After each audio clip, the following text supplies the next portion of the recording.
Ladies and gentlemen, welcome to the Spawncast episode 399. I went early a little bit this afternoon, almost evening, depends on where you are. I went early a little bit, all right? And people will file in here as we go.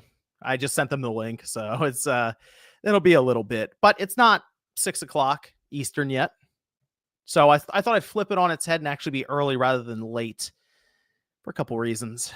One, I was playing a game just now. The TV's kind of still on right here, Bravia. And I had this, I don't say epiphany, but just this thought, this feeling as I was turning the game off as I was going through, because I do see a lot of conversation around current games, modern games. There's Evan. And it just got me to the point where I'm like, I want to go live soon. I want to go live immediately because I got some thoughts about this. And Evan, I think you can contribute to this actually. I'm suddenly shocked. What the hell is going on? No, because I'm going back to a time period when you had a console. You had one.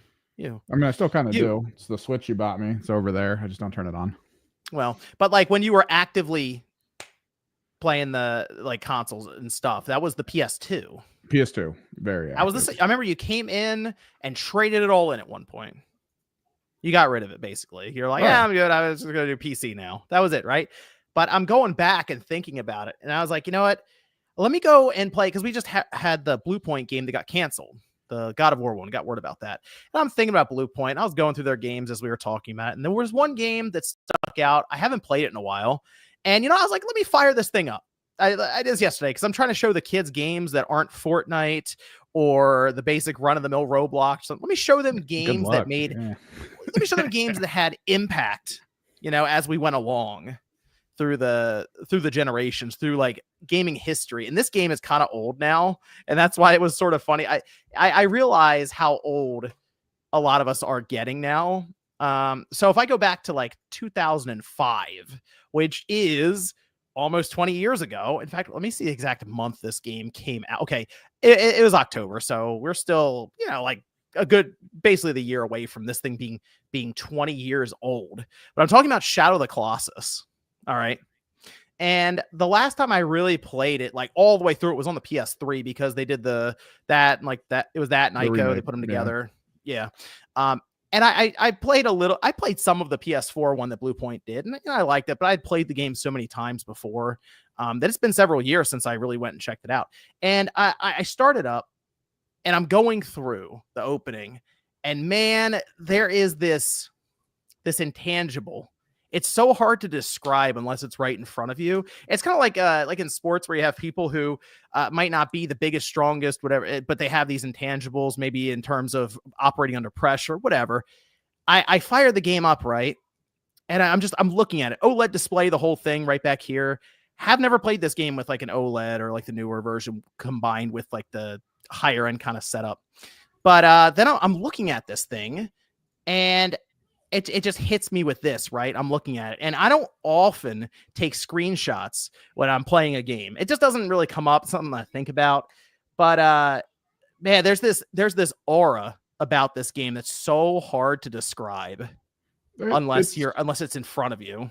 Yeah, it's based in like heavily in cinematography and just world building. Like the process back in the day would have been like, this could have actually just been a digital piece of work or a physical piece of concept that they had to imitate as actual end game product and just to nail the atmosphere. But this is kind of the thing, like this approach would only really happen if you have like a really good leadership at the place that's making the game to try to keep everyone focused on achieving this as an outcome, as opposed to like doing things willy-nilly or just like trying to get stuff done without really thinking of the impact that this could cause. It's why I loved Shadow of the Colossus for this. This screen to this screen was a difference of 15 minutes. Like, that is ridiculous. Like, just the mood, the change, the atmosphere. People talk about how Elden Ring, somewhat recently, would get rid of all the HUD elements. This game was doing that. This is an actual in-game screenshot without photo mode or anything on. That's what it looked like when I'm traveling around the world. And it's so interesting. Like, it does feel like you have the if you play it at night, and it's just quiet, in the house and you're playing this, it just has you sort of almost isolated, zoned off, aura just all over the place. It's just not something you get as often anymore. And it struck me so much when I was playing this for a couple of hours. So I cleared like 6 or 7, like it's pretty quick if you know what you're doing to go through it. But it is such a unique experience. What is this game? See, that's the thing. I'm starting to realize this as well. To where it's kind of this realization that as people come through, in different generations, there are a lot of games they're just not going to be aware of. And this is Shadow of the Colossus. This is the Blue Point remake. Highly recommend it. It's something you're just not going to experience as much anymore. So that was all. It was just something that really it got a hold of me. I was like, man, I gotta mention this. I gotta say something about this thing. There's Sean. Why are we live? Yeah, like I got pulled in here too. I'm trying to catch up. I was sitting here. I was sitting here and I was like, yeah, let me go live. I'm just hanging out. That's not how this show works. Well, you're here now. It's fine. I'm not ready. I'm not set up. Operation. You're not set up. What are you talking about? He hasn't snapped one off before. How much setup is required over there? I'm playing a game, so I gotta lower the game volume. Thank God my lights were on. Oh, there he goes. I got him at it. He's fine. He hasn't been on stage yet. The trick with this though is games like this are. Oh, there we go. But the trick with this though is Shadow of the Colossus is a game for the time. I mean, the people have developed to that point now where it is. I want the quick thing, and then I want to move to the next thing and get the quick thing, and then move to the next. That doesn't happen here because then you're traveling across the world. Everything's orchestrated beautifully. Like it's designed for you to experience a world at a slower pace. Whereas honestly, in modern times, you leave that big building in the middle, they're expecting you to be fighting the first Colossus within a second. And then as it dies, you see the next and you're going to it. And it's like, all right, I don't know. It's just a difference of culture, which if cultures are cyclical, eventually some kids are going to be like, you know what? I hate speed. Let's go back to slow. And then games like these will come back around. What a time though. Still works beautifully. People can still turn this game on. It's an awesome experience. Hey, Celia. It had great tech at the time. It had a. We're already live for some reason. Yeah, it just happened. Yeah, I was waiting for the link, and I was like, "Oh wait, you sent it," and then I was like, "Oh wait, we're live." I had some things to say about Shadow of the Colossus, and most likely Old Man yelling at clouds. That'll be like the first 10 minutes of it. I don't know. It's basically Sean's once a week video nowadays. Even before the remake, it was a little shocking. It did procedural animations really well, which I thought was cool because if you get your character next to like a slight uptick between where the floor is and like where a step is, his leg will naturally just move up into the standing on stair position. And that's PS2 that they were playing around with that, which was kind of cool. It just added to the atmosphere.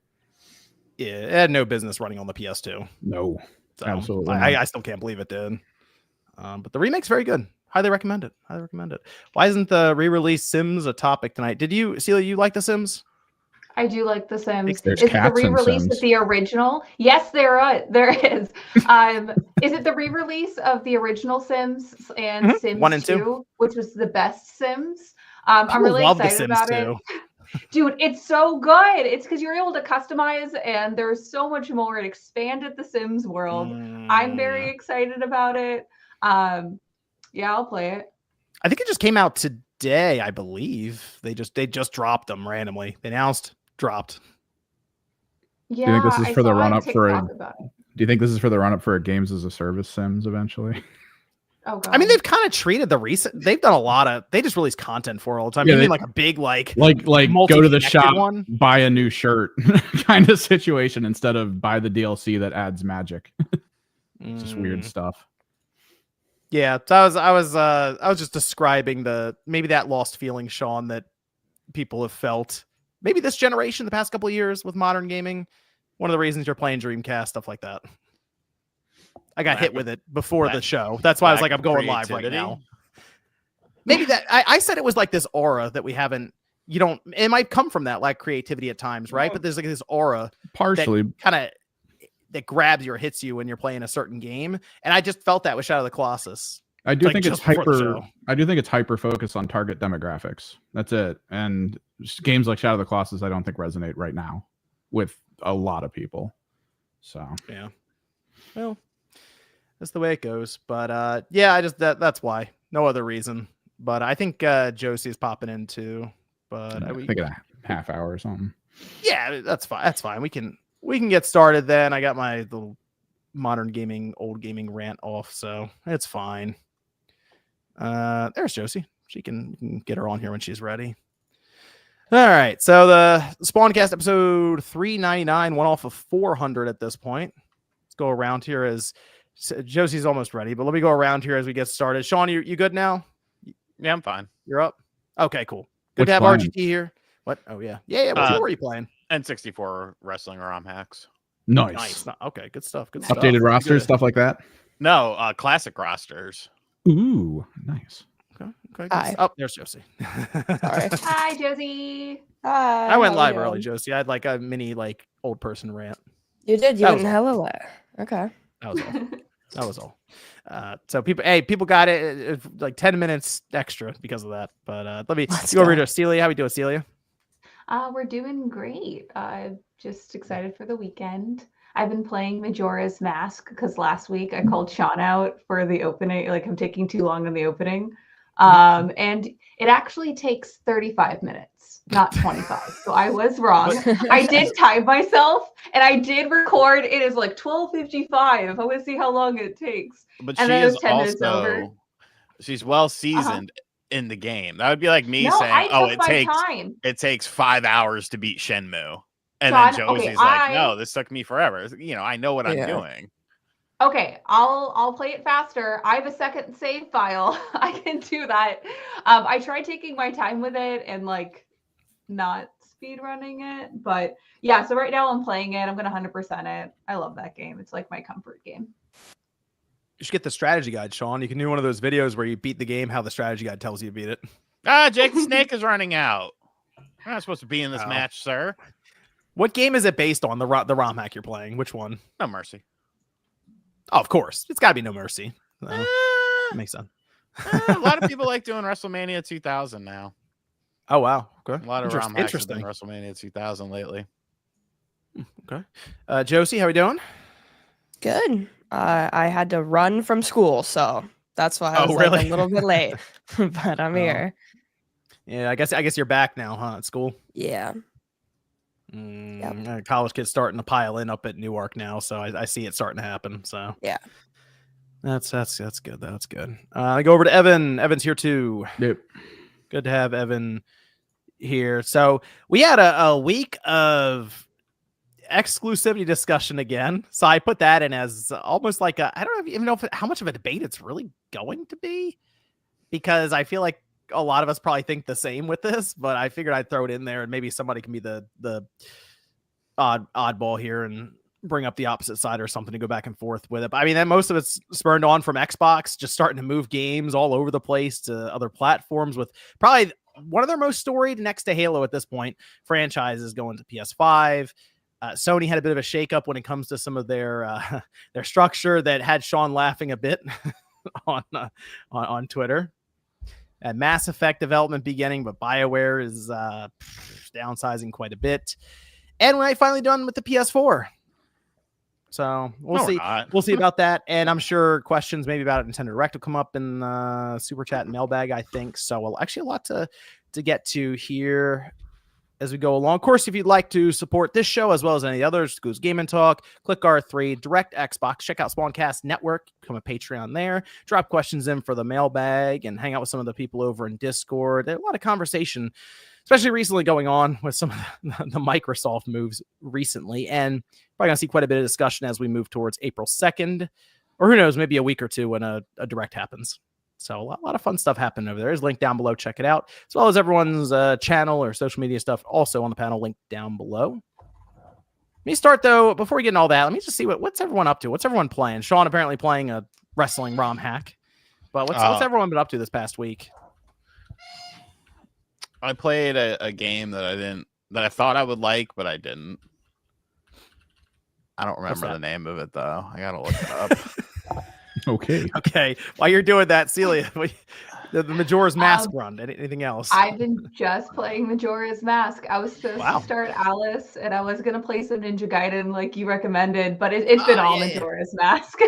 So follow up next week. I'll get to it eventually. Yeah, you should. I'm curious what you'll think of Ninja Gaiden because it's not that Souls-like game. It's like the almost old school action game from back in the day. But it's I've been playing through it. I'm like a bit more than halfway done it. It's fun. I'll just play it from time to time when I get a chance. Run through a chapter or two and then turn it off. But I'm having fun with it. The only thing that's unfortunate is people are saying New Game Plus is not in this, and I have to see when I finish it. But that to me that's kind of unfortunate because going back through it, harder difficulty, all your weapons and stuff maxed out does make it a bit more fun. But I still think it's a good time. I've been What playing about Fortnite. Josie? Oh, Fortnite again with the Fortnite. I would No, love it's to fine. play a different game right now, but I've been doing so much school that like after I do something, I can't really like dive into a story thing right now. I plan to beat Shenmue at some point. I am also replaying A Link to the Past, so I need to do that and beat it. I'm like, I've went to all the little temple things, so I'm like halfway through about, I guess. But before wait, you did the 3 penance in the beginning? Is that what you're saying? yeah, Okay, so you're about to go to Dark World. yeah. So Okay. Spoilers.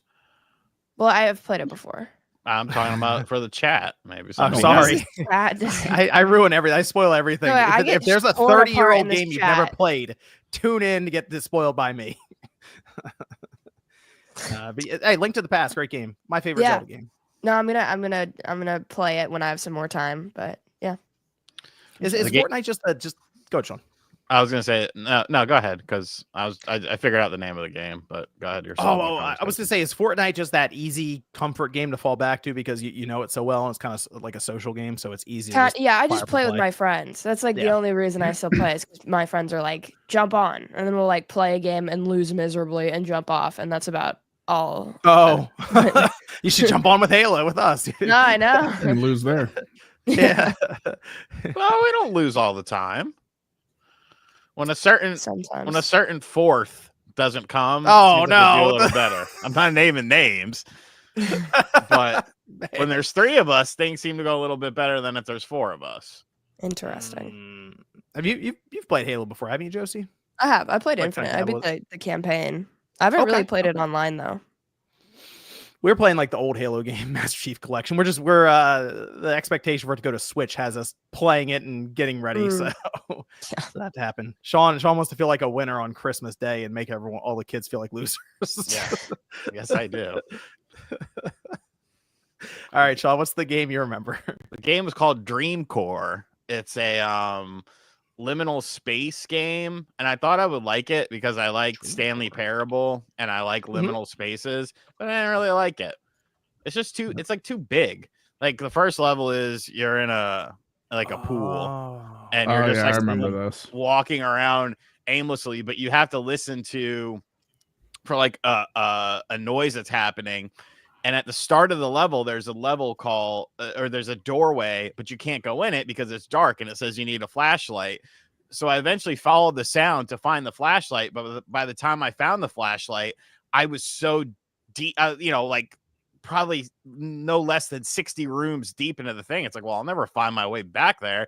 Let me just keep going forward. And like, I never could, I played it for like 40 minutes and I never could accomplish anything and I never could get out. And then there's another level that you could play that's like all outdoors and there's like houses and stuff. And I just turned it off after that. I wasn't really feeling it. It's a game about liminal spaces. All right, I see it here. Yeah, just wander around. That seems like a good VR game. It was only like That- $8 or $9 and I don't know. I was kind of in the mood for, I guess, Sure. like a first-person adventure-ish game, but that didn't scratch my itch. No, it's not an adventure. Okay. What about Evan? We've been up to. It's been What's a the move been? week of new skills. I've been working on this guy back here, wiring up his Oh. base. I'm gonna try to get some lights in it. Lights in it? Are you allowed to play, like actually use them in competition if they have lights Yeah. in them? Yeah. Oh, interesting. Okay. I'm installing black I lights know. in it, so it Oh, reacts with wow. the paint. Okay. Geez, that's all stuff you're doing on your channel, though, streaming and stuff. Streaming a little bit. We're recording it more right now because a lot of it's get stuff done and then sit for an hour while you wait for the glue to dry. So I'm not streaming that.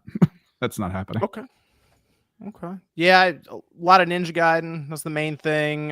Technically, well, I know Nate right now. I guess he'll post something about it. He's playing Avowed, but he hasn't talked about it because he can't until the embargo's up on that.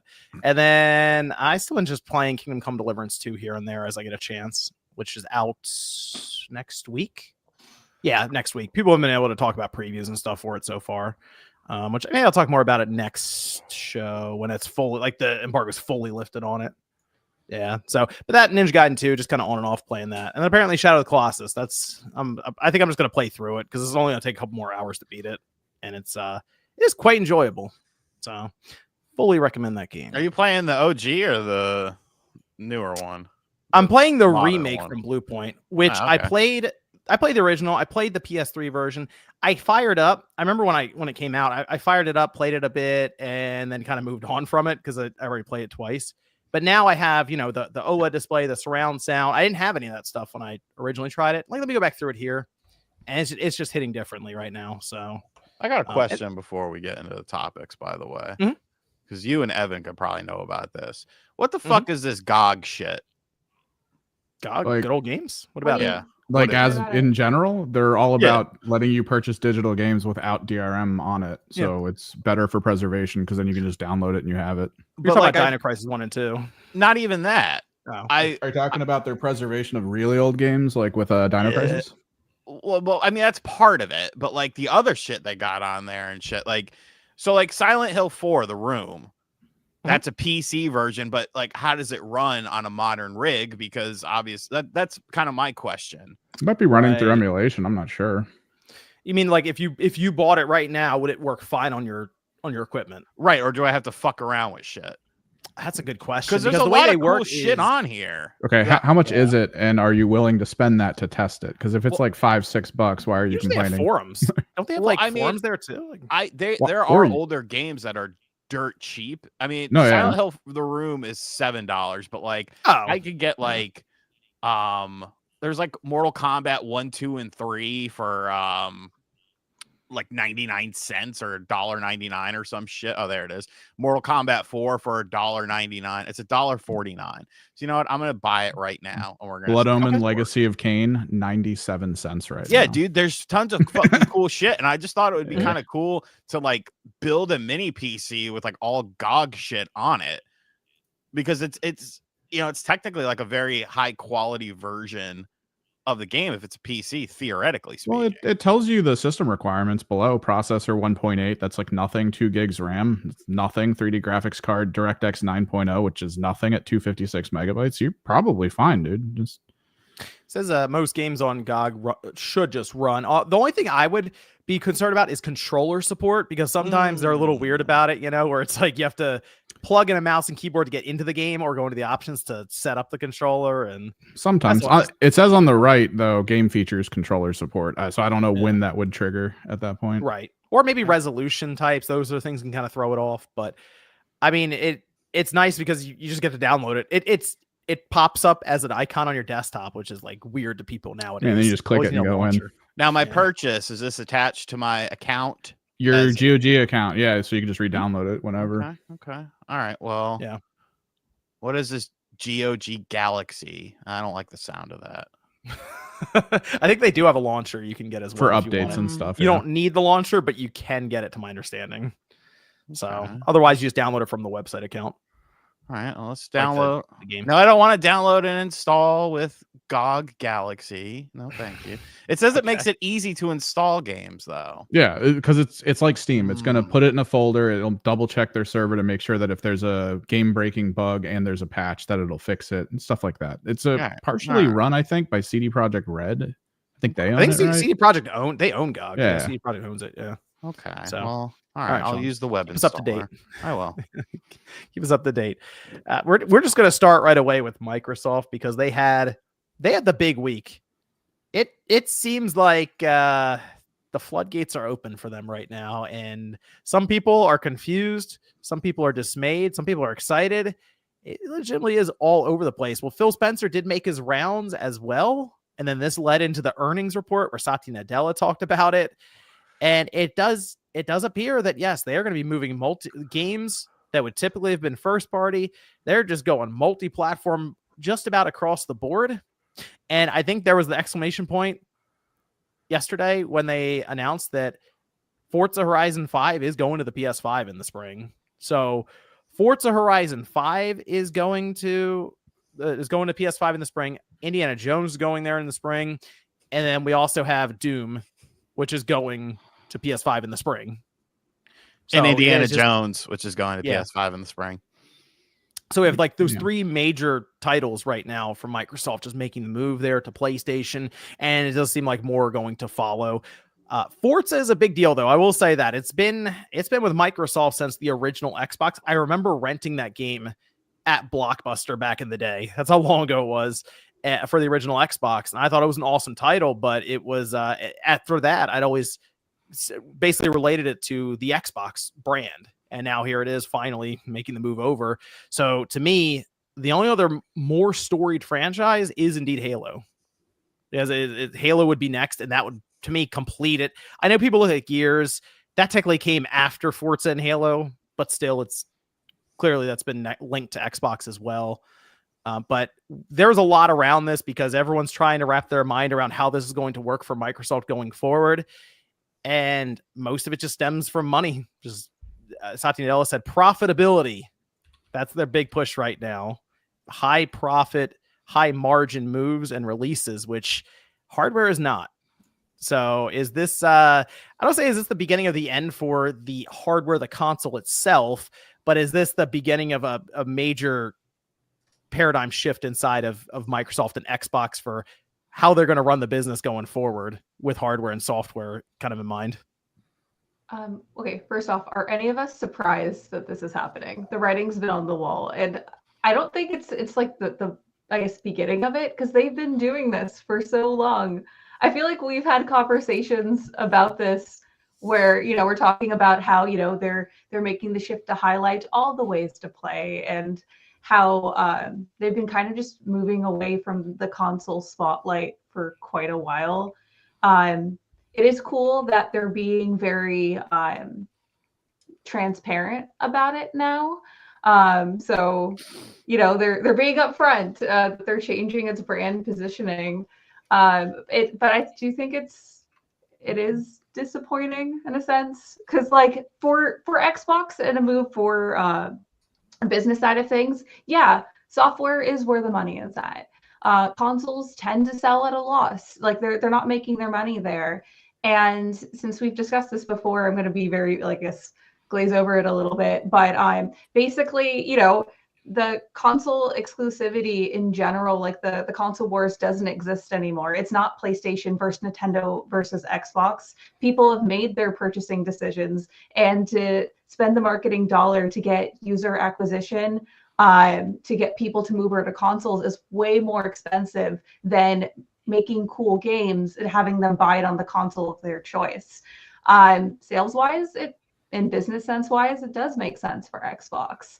Consumer wise, is it a good decision? Because in the long run, not having console competition can get rid of diversity in the market, can get rid of innovation because they don't need to make new things. To be honest, like, well, we don't have any choices. So you want to play it or not.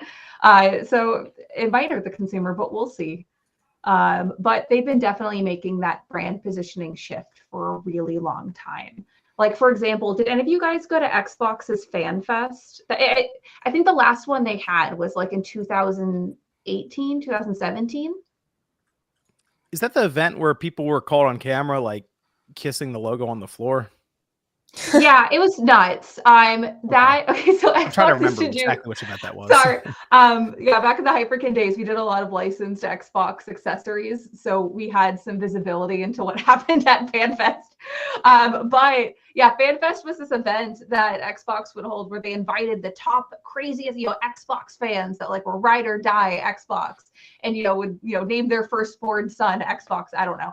And it was crazy, and the fanboys were really intense. But if you look at those style events and how loud and proud and how that consumer market was, and now you look at the 2025 market of people that enjoy Xbox, it just feels like the scene has changed. And maybe Xbox identified that early on, and that's why they made those changes. I'm not sure, but I don't know. I just don't really see that anymore.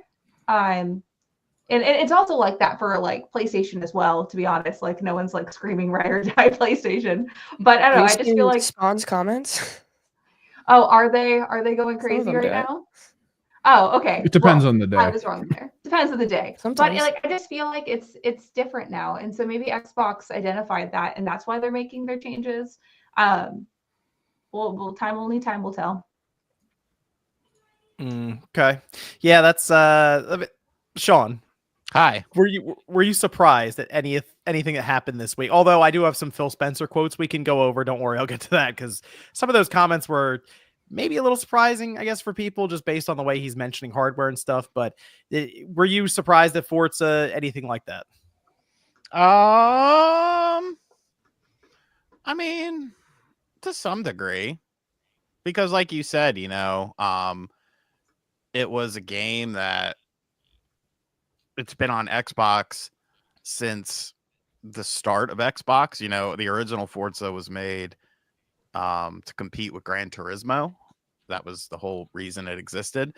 And although, you know, the Horizon series is indeed a bit different, you know, it's still kind of shocking to see to some degree. And it's very funny because, you know, like you said, there's a whole slew of Xbox games that are coming to, you know, they're coming to PlayStation like this spring. And I don't know. I don't know, man. It still feels weird. I mean, it's worth mentioning that when you start thinking about Forza, while we're technically that one wasn't Horizon, which was made by like Playground and stuff. Turn 10 did that first Forza game that we're referring to, which that, I mean, at this point, why wouldn't that go over too? Like when they do the next one or even the one that's out now, maybe they'll just say, hey, let's just move that over. Turn 10 was technically formed by Microsoft back in 2001 under their Microsoft Game Studios label. So it was like one of the first studios that Microsoft like made from the ground up to then make Forza. So it has that kind of a legacy behind it, which is I think one of the reasons it really caught people not by surprise, but had a bit more of an impact than a lot of the other things Microsoft has moved over. What about you, Josie? Are you surprised? How you feeling about Microsoft just moving stuff all over the place? We're hearing about PlayStation. I think we're going to hear a lot about Switch 2 after that April 2nd event as well with Microsoft. They might even be there. I am curious, does this look weird to you? Like for us, myself, Sean, Celia, Evan, who have like known the exclusive stuff for generations and generations now, does it look as weird to you as it does to us when we see this stuff? I mean, it's definitely strange. Like I grew up in like the 360 era sort of. So like I have a lot of friends who love Xbox and stuff like that, but I'm not that surprised with how their business model has been going for this like generation of consoles. But it is kind of weird cuz it's like why would I buy an Xbox now? They're they've talked about hardware, right? So like if everything's an Xbox, why would you buy the actual Xbox? Like, I feel like it just doesn't make any sense. It's very strange. I'm not upset about it, I guess, because if I can play them on the PlayStation or on the Switch, like, they get more of a market there, which is great for them. But just, like, I don't get the appeal, like, as a business, necessarily. The Phil Spencer did have an answer for you, though, Josie, as to why you would buy the hardware. He said this was in a podcast with Gamertag Radio.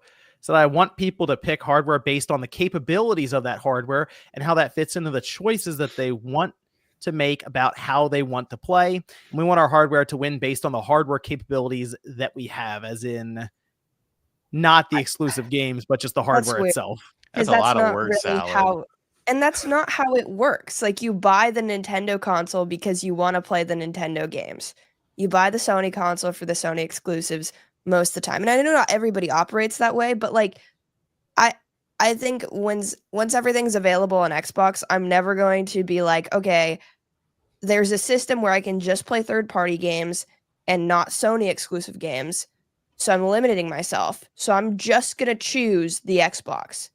Just doesn't make any sense. Like, I'd always go for a PlayStation in that case. So Josie, yes. Surface level, that totally makes sense because I too buy Nintendo game, console to play Nintendo games. That's how that works. The thing is though, is that the Xbox consumer market, chat, don't get mad at me. They don't really buy games that often. Sure, they'll buy the Call of Duties and the certain franchises, but when you do look at, release day sales of games and you're comparing that to other platforms, they tend to be lower. And so, yeah, of course, the CEO is not going to look like the audience in the eyes and be like, yeah, we don't care about the console anymore. Of course, they're going to be like, yes, please still buy it. But the consumers that are in the habit and the pattern of buying Xbox will buy Xbox regardless because that's how they. I know, I don't want people to get mad, but it's true. I'm sorry. So for that, rewinding a little bit. The people that are going to buy Xbox will continue to buy Xbox. They're not buying it for the games. They're buying it because they've been buying Xbox since 2001, and that's how they play their games. And they don't want to play it on a PC, and they don't want to play it on a PlayStation. They want to play it on their Xbox. So this is them expanding their market because they already have that captured, and it's already been established that games are where the profit is. So if their consumers are not buying the games on their platform, they're missing out on that market share. So they're getting it on other platforms. Business-wise, totally makes sense. Branding-wise, makes me sad. But that's because I remember, the Xbox Fan Fest days when, it was fun. It was really cool to see that. And but on their branding side, I think they said in the interview, the identity is evolving. And this has been an intentional plan for them. That's why they bought up a bunch of studios. In 10 years, we'll probably view Xbox very differently. And we'll be like, yeah, this totally makes sense for Xbox and Xbox branding. We're just currently in a transitional time where we remember the good old days and it just feels different. And I don't know if that's in a great way or not. Only time will tell. I just feel like Sony would never do something like this, right? Here's what? Not to this extent. I think that's kind of the thing to me, and the problem that I have, and I think Celia made some very good points, but we are seeing that Xbox system sales are completely bottoming out. They're down year over year, 30%. It seems like all the time. So it does seem like some Xbox people are starting to get tired of the way that they have been handling things. But I think the biggest problem is flashback to when they started buying these companies. We're buying these to put the games on Xbox as exclusives. And then that changed. And then, oh, don't worry, we're only putting 4 games on other platforms. And then that changed. And don't worry, Indiana Jones is not one of those games. And, it's an Xbox game. But that changed. And it obviously changed in a manner where that game, when that question was asked to Phil Spencer, that game was already in development for the PlayStation 5. The problem is that when these interviews, when these journalists and stuff are doing these interviews, they're taking everything that Phil Spencer is saying as fact, when in reality, the man he lies. He lies about a lot of this stuff.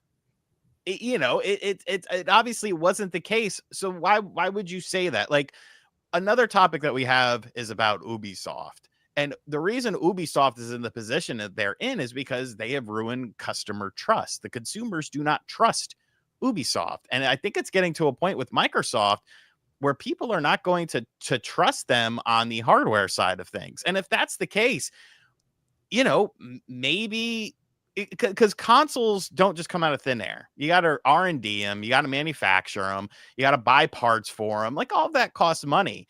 If it's not feasible for you to do stuff like that anymore, then just go the way of Sega. You have all these IPs. You'll be one of the biggest publishers. You already are one of the biggest publishers in gaming, and just focus on that. It almost feels like they're stringing consumers along. Oh yeah, we're working. We got another Xbox coming. All right, why the fuck would I buy it? Like, I don't know. That's just the way I see it.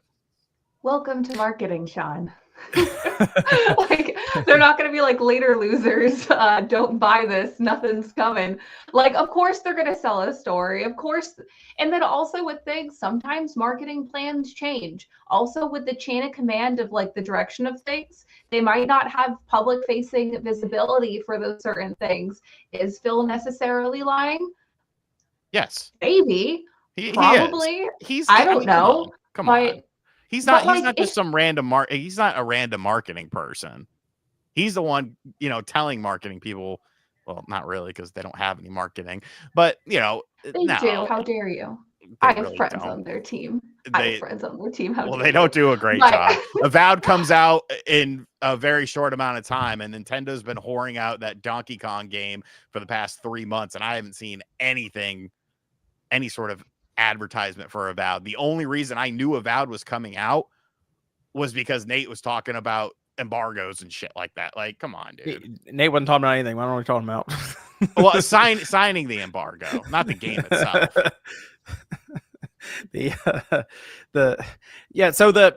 I guess the thing that people are concerned about, Celia, I would say at this point, is how every time they talk about hardware, and Sean's right, I've noticed this every time they come to the table with investors and they're like, here's how hardware is doing.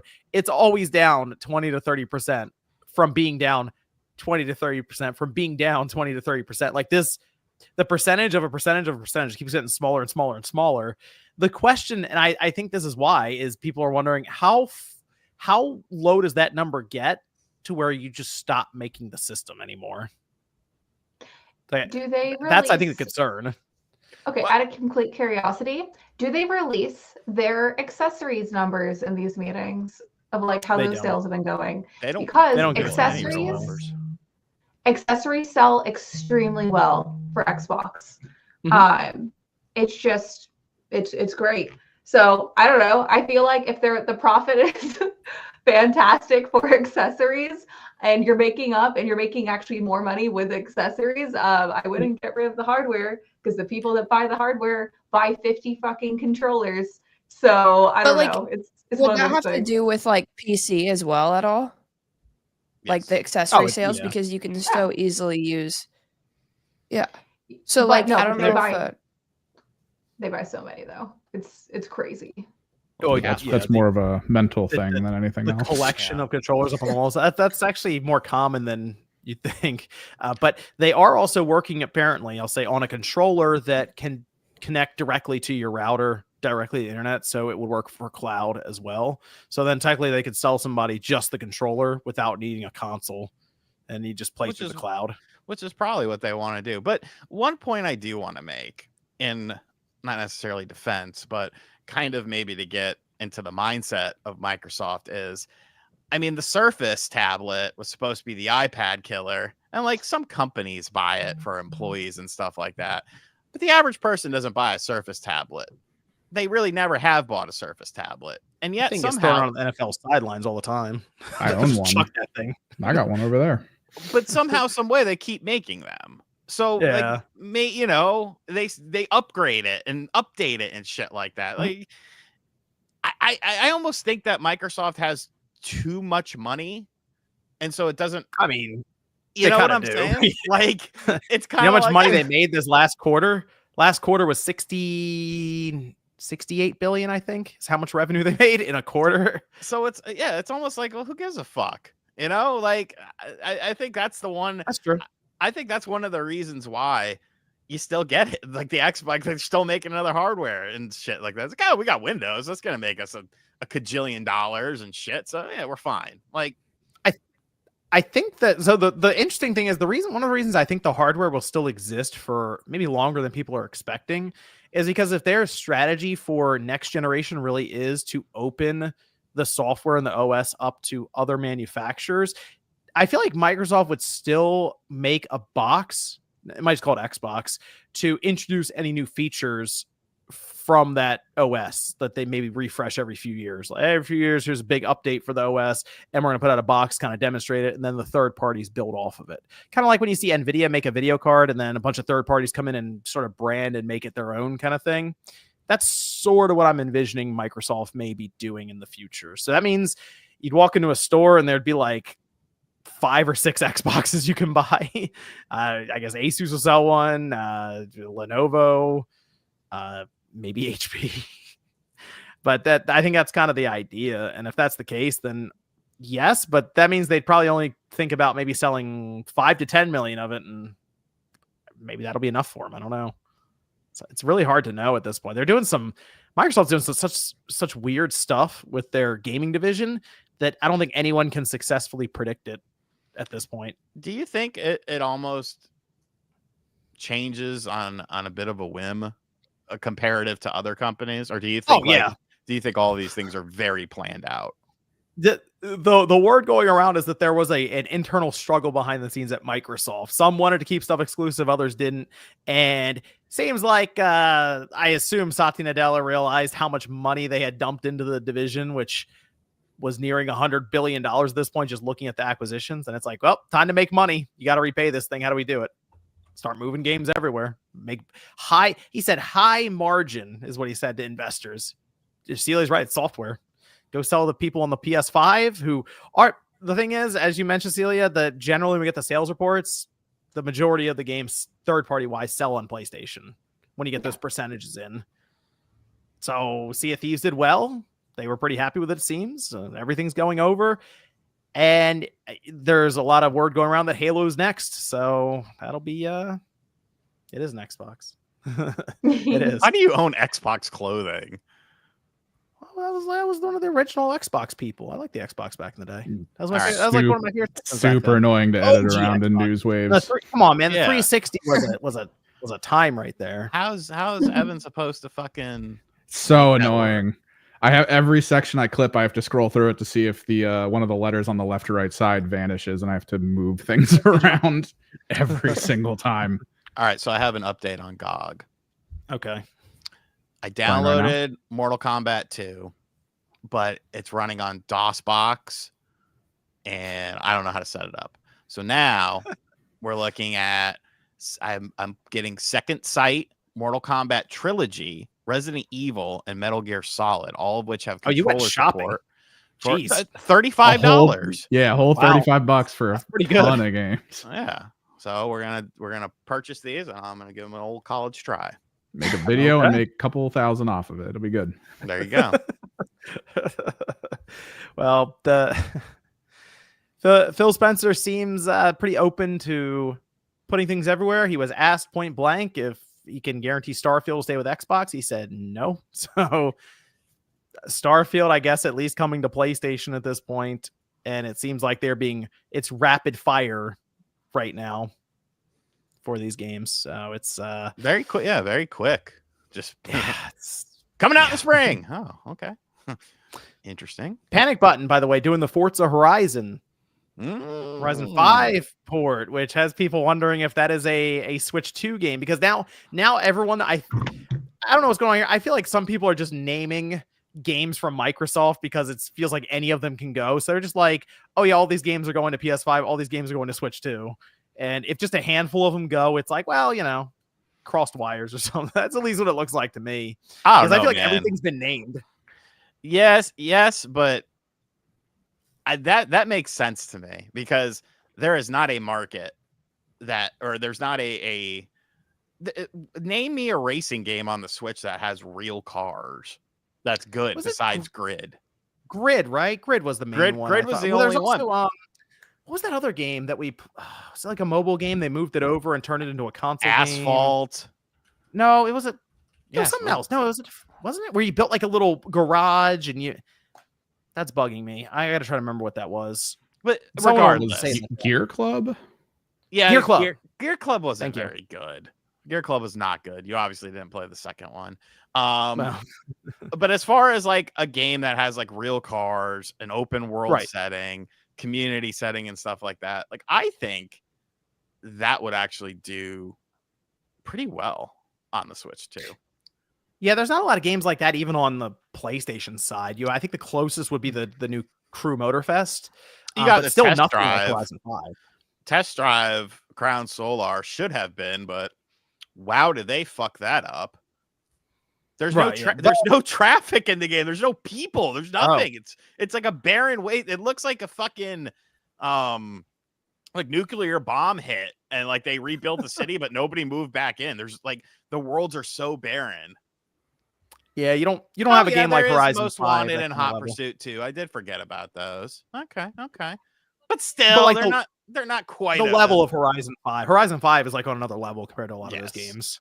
Yes. So it's just there's a lot of potential there for them to sell millions of copies. Just almost found money on the PlayStation 5 then, just based on Gran Turismo and how that's done. I do wish it was I think 4, they reported. Oh gosh, they reported a number of units that sold. 10 plus million Gran Turismo, maybe 15 million that sold so far.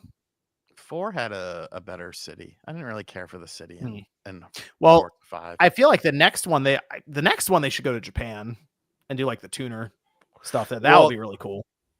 There's a thing about that where like Japanese car manufacturers don't want to have something like that. Like they don't want to be like Toyota, Nissan, Mazda, shit like that. I've actually read about that. Hate fun as to why there isn't one in Japan, because I mean that seems to be the move. Medallion says leave Japan alone though. Japan's going through it right now. Well, I mean, yeah, that would literally be amazing. Or even just like a suburban area, you know, like they always seem to do very open sort of crazy stuff. Just, I mean, you could make a replica of like a Japan or a New York City or something like high congestion and stuff like that. Like, I feel like, you know, that's what people do in Assetto Corsa, where they do the mods and stuff like that. Like they make, you know, very high congested things. So you're having to weave in and out of traffic, swimming as the streets call it. But like, I think that would be super fun. I'm curious how it would function on the Switch too if we don't have analog triggers. That's the one thing that kind of would throw it off with the current Switch when you have those racing games where it's either full throttle or nothing. Otherwise, you got to move it to the analog stick. If they figure that out, that would actually be pretty cool. Once again, and we had that with Grid did it. GameCube controller. Yeah. That's the only thing. Or maybe they just have like you could buy a racing wheel and that technically fixes it too. But I wouldn't mind seeing Nintendo do that analog trigger and stuff, but they seem fine with the digital stuff for now. So hey, we'll see. I wouldn't be shocked if next week Halo, boom, there it is. This Forza Horizon 5 one just came out of nowhere. They just announced it on social media. Here you go. It's coming to PS5. So it's almost like maybe there won't be a grand build up for Halo. It'll just be one day you just log in and up there it is. Halo, nice little title card. See you in the fall. Mortal Kombat Trilogy works with a controller. Oh, okay. Nice. Okay. Well, something that was brought up once again by Phil Spencer. He's talking with Destiny. He's talking with Gamertag Radio. The idea that the way that gaming has sort of been shifting over the last, we'll say, 6 or 7 years, is that the industry is growing quite a bit, and exclusives are almost being outgrown, or you have to look elsewhere or outside of the typical traditional release cadence or just the strategy. Release it on one platform and that's it. I assume he's referencing budgets of games, but this once again brought up the idea of the debate of exclusives, and if people are turning on them, because Sean, whenever you talk about exclusives, you say that your opinion is unpopular, or or people are being annoyed at you about the exclusivity push. And two, can the industry continue to hold up exclusives at this point? Even it depends on the size and the scope of the exclusive. You know what I'm saying? Here's the thing. If Xbox's exclusives were successful, they wouldn't say that. Yeah, I think you're right on that. If all the math worked out, I don't think any of this stuff would go to their platforms. So that seems out. But like you also look at Sony, and they're trying to find money too. They're moving stuff all over the place to PC. Although they didn't really talk about Spider-Man 2. They just kind of pushed that out the door, and apparently that has issues. But other ones that have done well. It's all budgets. And that goes to the point of, conversations that we've had before where Celia yells at me. But budgets are overinflated, and I don't feel it's the consumer's fault. A game like Astrobot did not have a big budget. It sold great. You know what's selling really well right now? Tokyo Extreme Racer. That doesn't have Oh, a I see budget, that. right? Yeah. Like, it's fucking crazy. It's like I really feel like a lot of consumers try to show companies, this is what we want, but they just kind of do what they want to do, what they have in mind. And then when it fails, it's like, oh, well, this, that, or the other. It's like, well, I don't know. Maybe you should have listened to, you don't see Yacht Club putting in 500 million into a 30-hour epic 3D Shovel Knight with Nolan North and Peter North doing voices for the game. Like, they operate within their structure so that they can make money, they can stay afloat. And it seems like indie companies, a lot of them have a better grasp of the business metrics than these AAA ones do nowadays. Well, that reason we don't have that amount of capital to create a giant fanfare, as cool as that would be. I feel like it's unfair to compare business strategy of AAA to indie, even though indie is such a large umbrella. It could be, Yacht Club, which is 20 people. It could count as Devolver, which I actually don't know how many people they have. So a certain amount of number there. Or it could be like 3 friends in a garage. Like, indie is such a large umbrella that a lot of people just don't have the funding in general for what the AAA can do. As for but do yelling at AAAs you, have their own sometimes- funding? Obviously, AAAs don't have the funding. If they need to sell, because we're about to talk about a company that is literally riding on one game, and that game will sell 5 million plus, but it's not going to save the company. In their mind, they need this thing to sell 20 fucking million copies. They need it to be as successful as the last one was. But when you release the last one, people still didn't like you, but they didn't hate you. They still tolerated you. But now as a company, they hate you. And they don't want to see you succeed. They don't want you to be profitable with your games. I feel like this is a greater issue for large corporations in general, because I feel like the video game industry is starting to mirror similarly to the movie industry, where, a movie might be great, but it was so expensive to make that unless every single person in North America goes see this movie like 4 times, it's not going to break even. Like, it's like just, Shenmue. yeah, just like Shenmue. No, I'm kidding. It's just like one of those things, man, where I do agree with you, Sean, with certain points, that I do agree that things are getting unsustainable to the point where who is projecting these numbers? I don't know. It's wild. And while I do agree, it's just there's a lot of problems, and I don't think it's just video games. I think it's the pursuit of never-ending profits. What's up? I see a lot of discussion around Astrobot sales numbers in the chat. I was noticing this because it was mentioned that it sold 1.5 million units. And there definitely has to be context for that game compared to some of the other ones. Because I do think Sean is correct in that the sales for it, based on what their expectations most likely were, are good enough.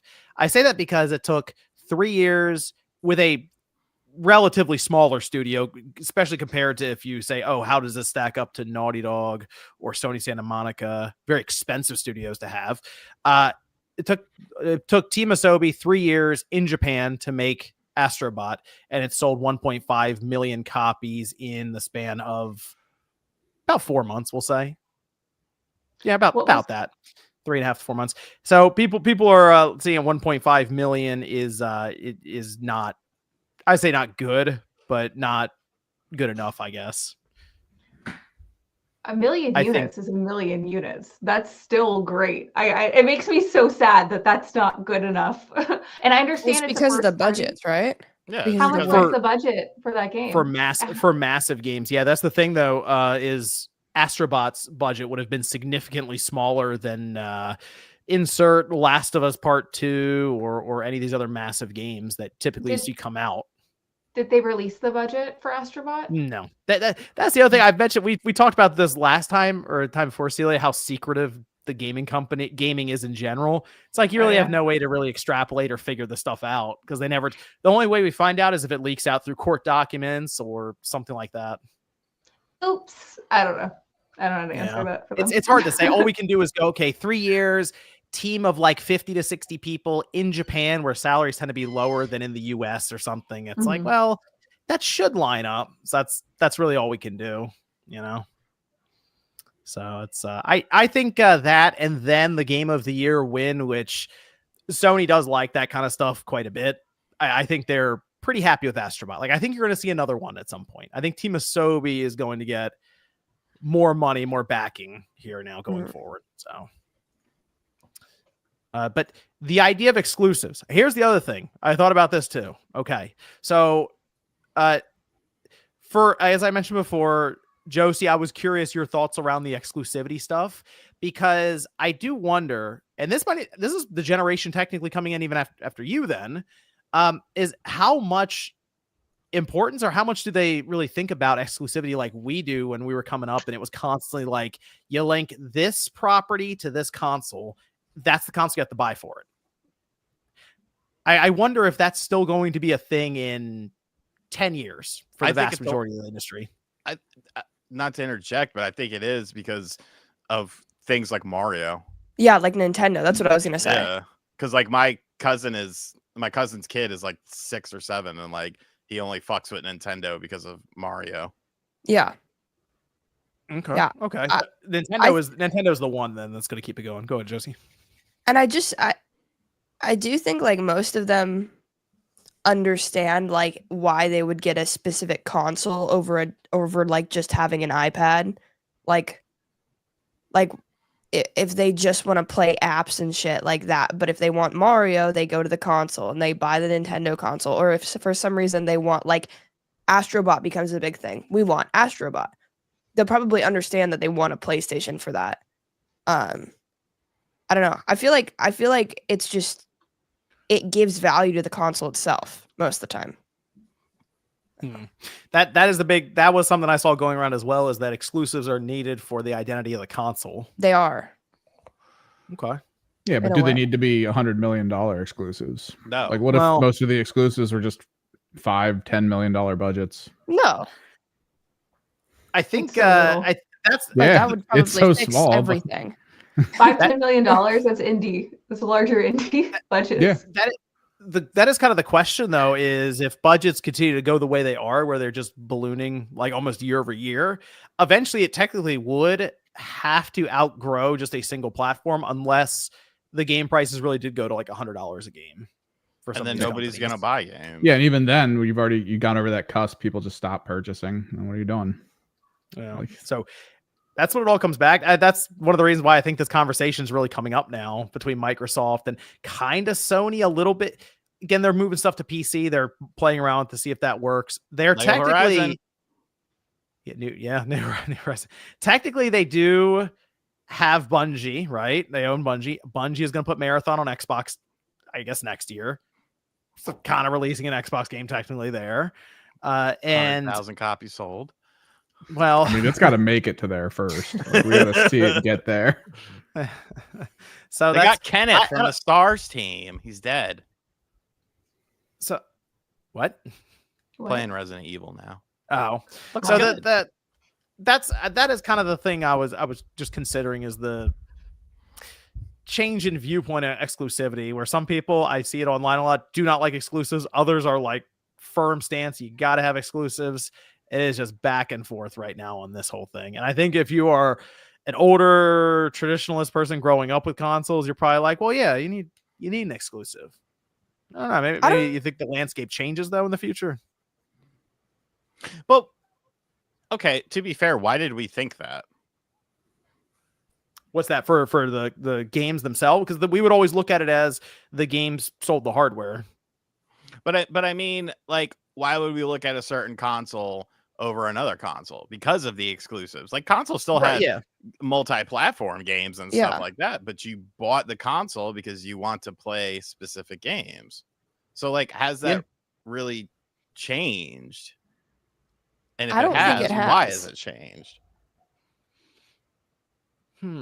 I haven't seen it. Like, with all of my friends who are very casual, like, they buy a console to play a specific type of game.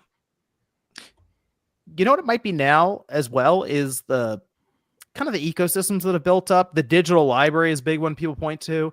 The achievements, the trophies, the friends list, who has it in your friend group to play online with. That's kind of the other thing that's now brought up more than what back in the day, if you had a PS1, a PS2, a GameCube, an Xbox. Although the Xbox did get a big online push there as well. Not the level it is now. But it seemed like once that digital side really started to come into play, it was, okay, there's a lot of other stuff to consider with just the game itself. Josie, your camera's frozen. Hold on, I'll be right back. I do still look at it though as the traditional view of, oh, what game is on the system? What game is that platform holder tying down to the platform? Is that something I need to account for? That's typically at the top of the list, right? Is like the next Zelda game's coming for Nintendo, it's just going to be on their platform. That's just how it is. So maybe it was also more interesting back in the day when we had more unique hardware. Yeah. Yeah. Oh, I a little, because they would do things, now as far as differences are concerned, it's just like this one dips down to 59 frames per second for this split second, whereas this version doesn't, or like this version drops down to 900p instead of 1080, it's stuff like that. Whereas, there were substantial differences between games that were multi-plat across the 3 platforms. But think about the PS3 and the 360. If you tapped into that cell processor because you were able to just focus on that system, you got some pretty impressive stuff out of it. Well, yeah, but a lot of companies were lazy with the PS3, and that's why a lot of that's because they had to release on Xbox as well, and it just wasn't a compatible thing in the engine. You'd look to the first party to do that, or you'd look to technically Konami and Kojima to do Metal Gear Solid 4 and like things that were really looking to take advantage of just the cell. It's just different time back then because you didn't really know what each system could technically do or what was capable of. Now it's, they're both built on AMD platforms. They have some mild differences, but we're going to zoom in and show you how much sharper the edge of this building looks on this one versus that one. Like, all right. Josie, your camera's all black. Why? I don't know. Josie, just put in voice. you could be, if that's what you want to do, that's fine. I don't know, man.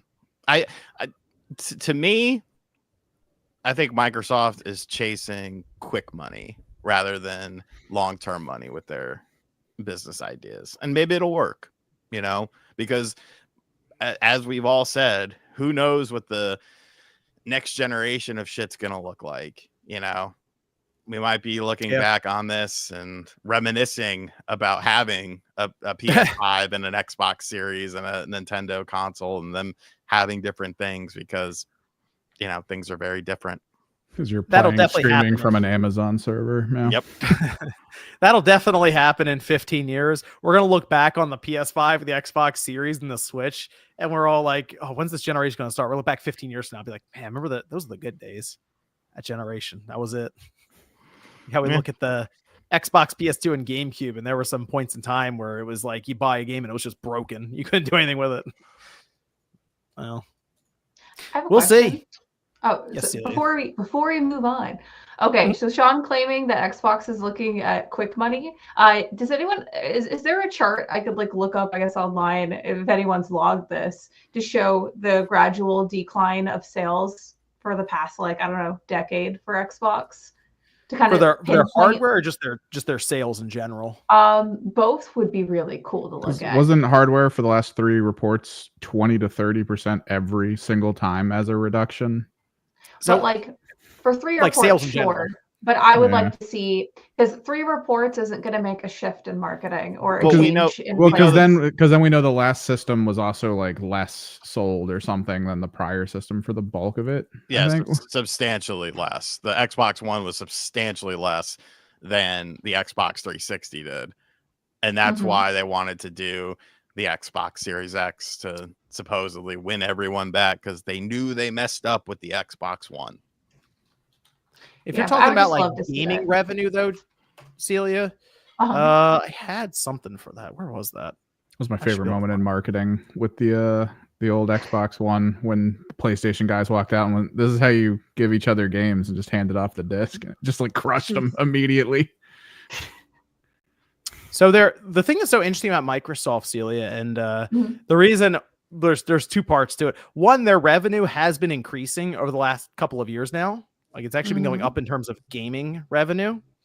But their hardware continues to fall. So whenever we hear about these numbers where they're like, oh, we were up 2% net. It's like, right, but you were down 30% in terms of hardware. So it almost evens out then the way they're reporting it. So it's almost looking like they don't necessarily need to sell a bunch of Xboxes to make a bunch of money. Is kind of where they are. The software is selling. And there were some, I think, let me see. I think the last one, because here's the issue again, Celia, that makes it so difficult.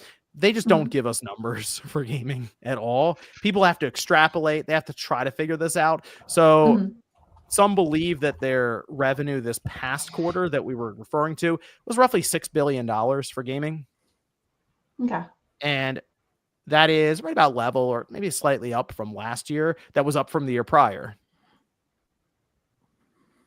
Okay, interesting. Yeah, I love stuff like this, so I was just curious. I'll look it up on my own time too to see if there's anything I can play around. Also, because some of their gaming stuff went up because of their purchases, not just the ones we know of. Because like Blizzard Activision was a purchase, it involved King, and King is pretty effective at earning money in games, just not on consoles. It doesn't really care.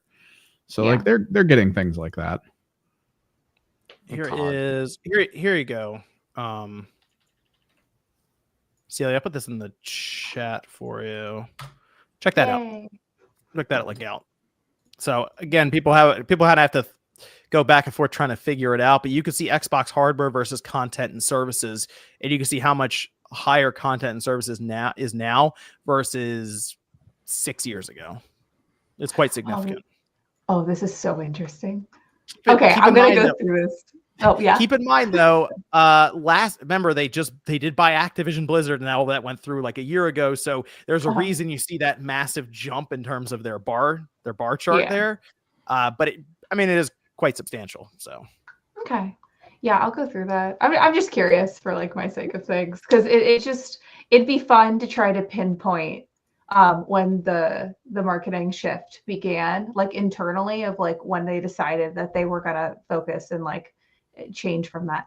But yeah, so that'll be a Celia project for a later time. Okay, that'll work. Work. Let me go over some of the super chats. We also have, I believe, some mailbag questions that I can bring up as well. GeForce Guy says Nintendo will announce a Switch Lite OLED because they know if they don't, they will lose sales on that horrible handheld. You heard it here first. Man, the Switch Lite disrespect. Somebody said something really similar on Game & Talk. It's so funny. Oh, the Switch Lite OLED. Mm-hmm. It's the same guy. Oh, It has a different name. Chucking the copy pasta. G-Man Sir says, does John regret supporting Xbox buying Activision? Not really, no. Because they were looking to sell, and Microsoft said, we'll go ahead and buy you. Otherwise, I do wonder what would have happened to Activision. 10 cents. Yeah, maybe they might have been, or somewhere around that. So as much as people are looking at what's, I guess, but the thing is when a company gets bought like that, you do find the quote unquote redundancies as they like to talk about, and a bunch of people get laid off.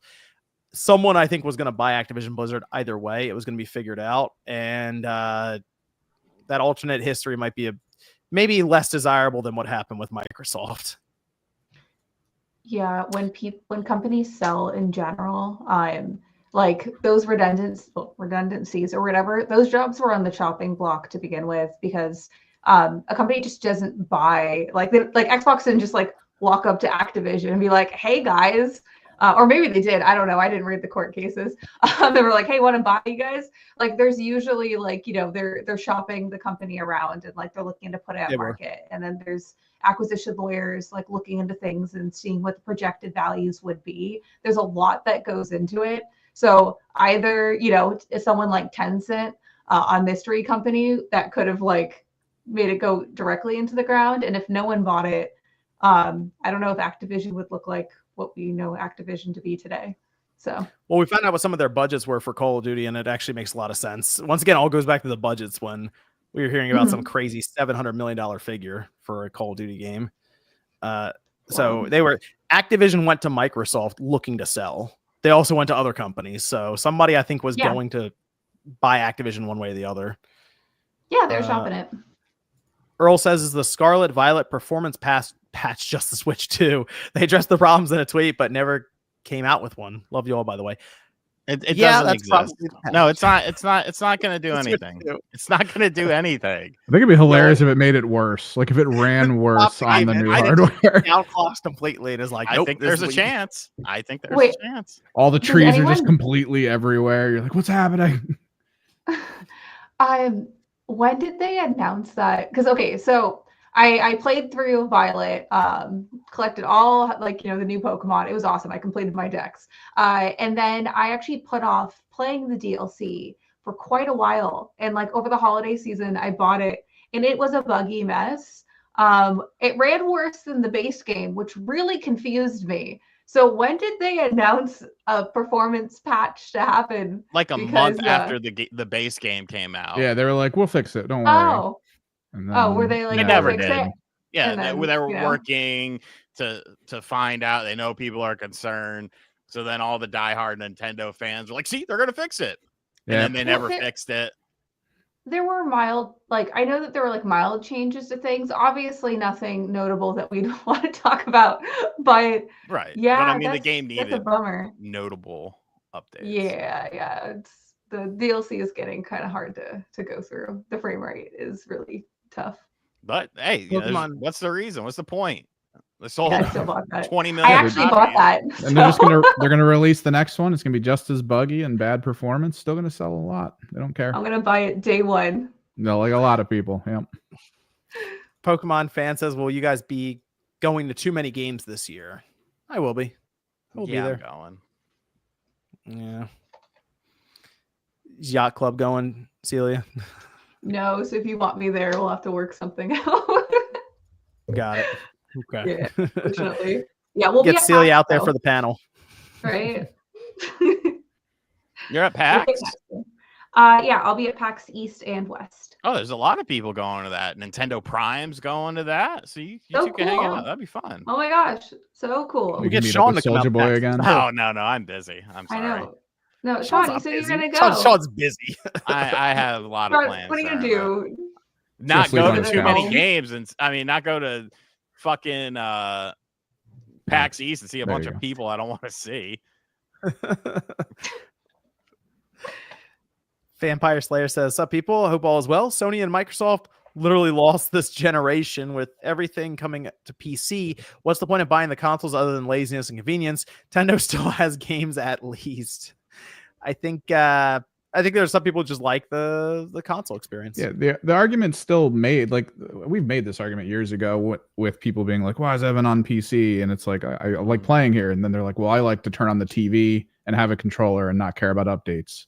That's still the mindset of console players. They're still going to buy the console because that's their mindset. It's easier for them. And that's it. That's all it is. Yeah, the console still does fit into the entertainment center setting better than a PC, which who knows, maybe Steam does get or Valve gets their Steam box out there and it does adapt PC a bit better to the living room. You can still do it. Clearly you can build a little PC that works, but you do still have to keep, let's face it, a mouse and keyboard at least somewhat handy, even one of those all-in-one. I think you can run SteamOS on it though, and it auto launches for your controller. Right, but you run into something where it's like, oh, hold on, let me grab a keyboard and mouse for this. I got to type something in, or it happens. So I don't think we're quite there yet, but it could definitely happen pretty soon, I think. And then that will bring up interesting conversation around that. Nist says no shadow drop to save Halo Infinite.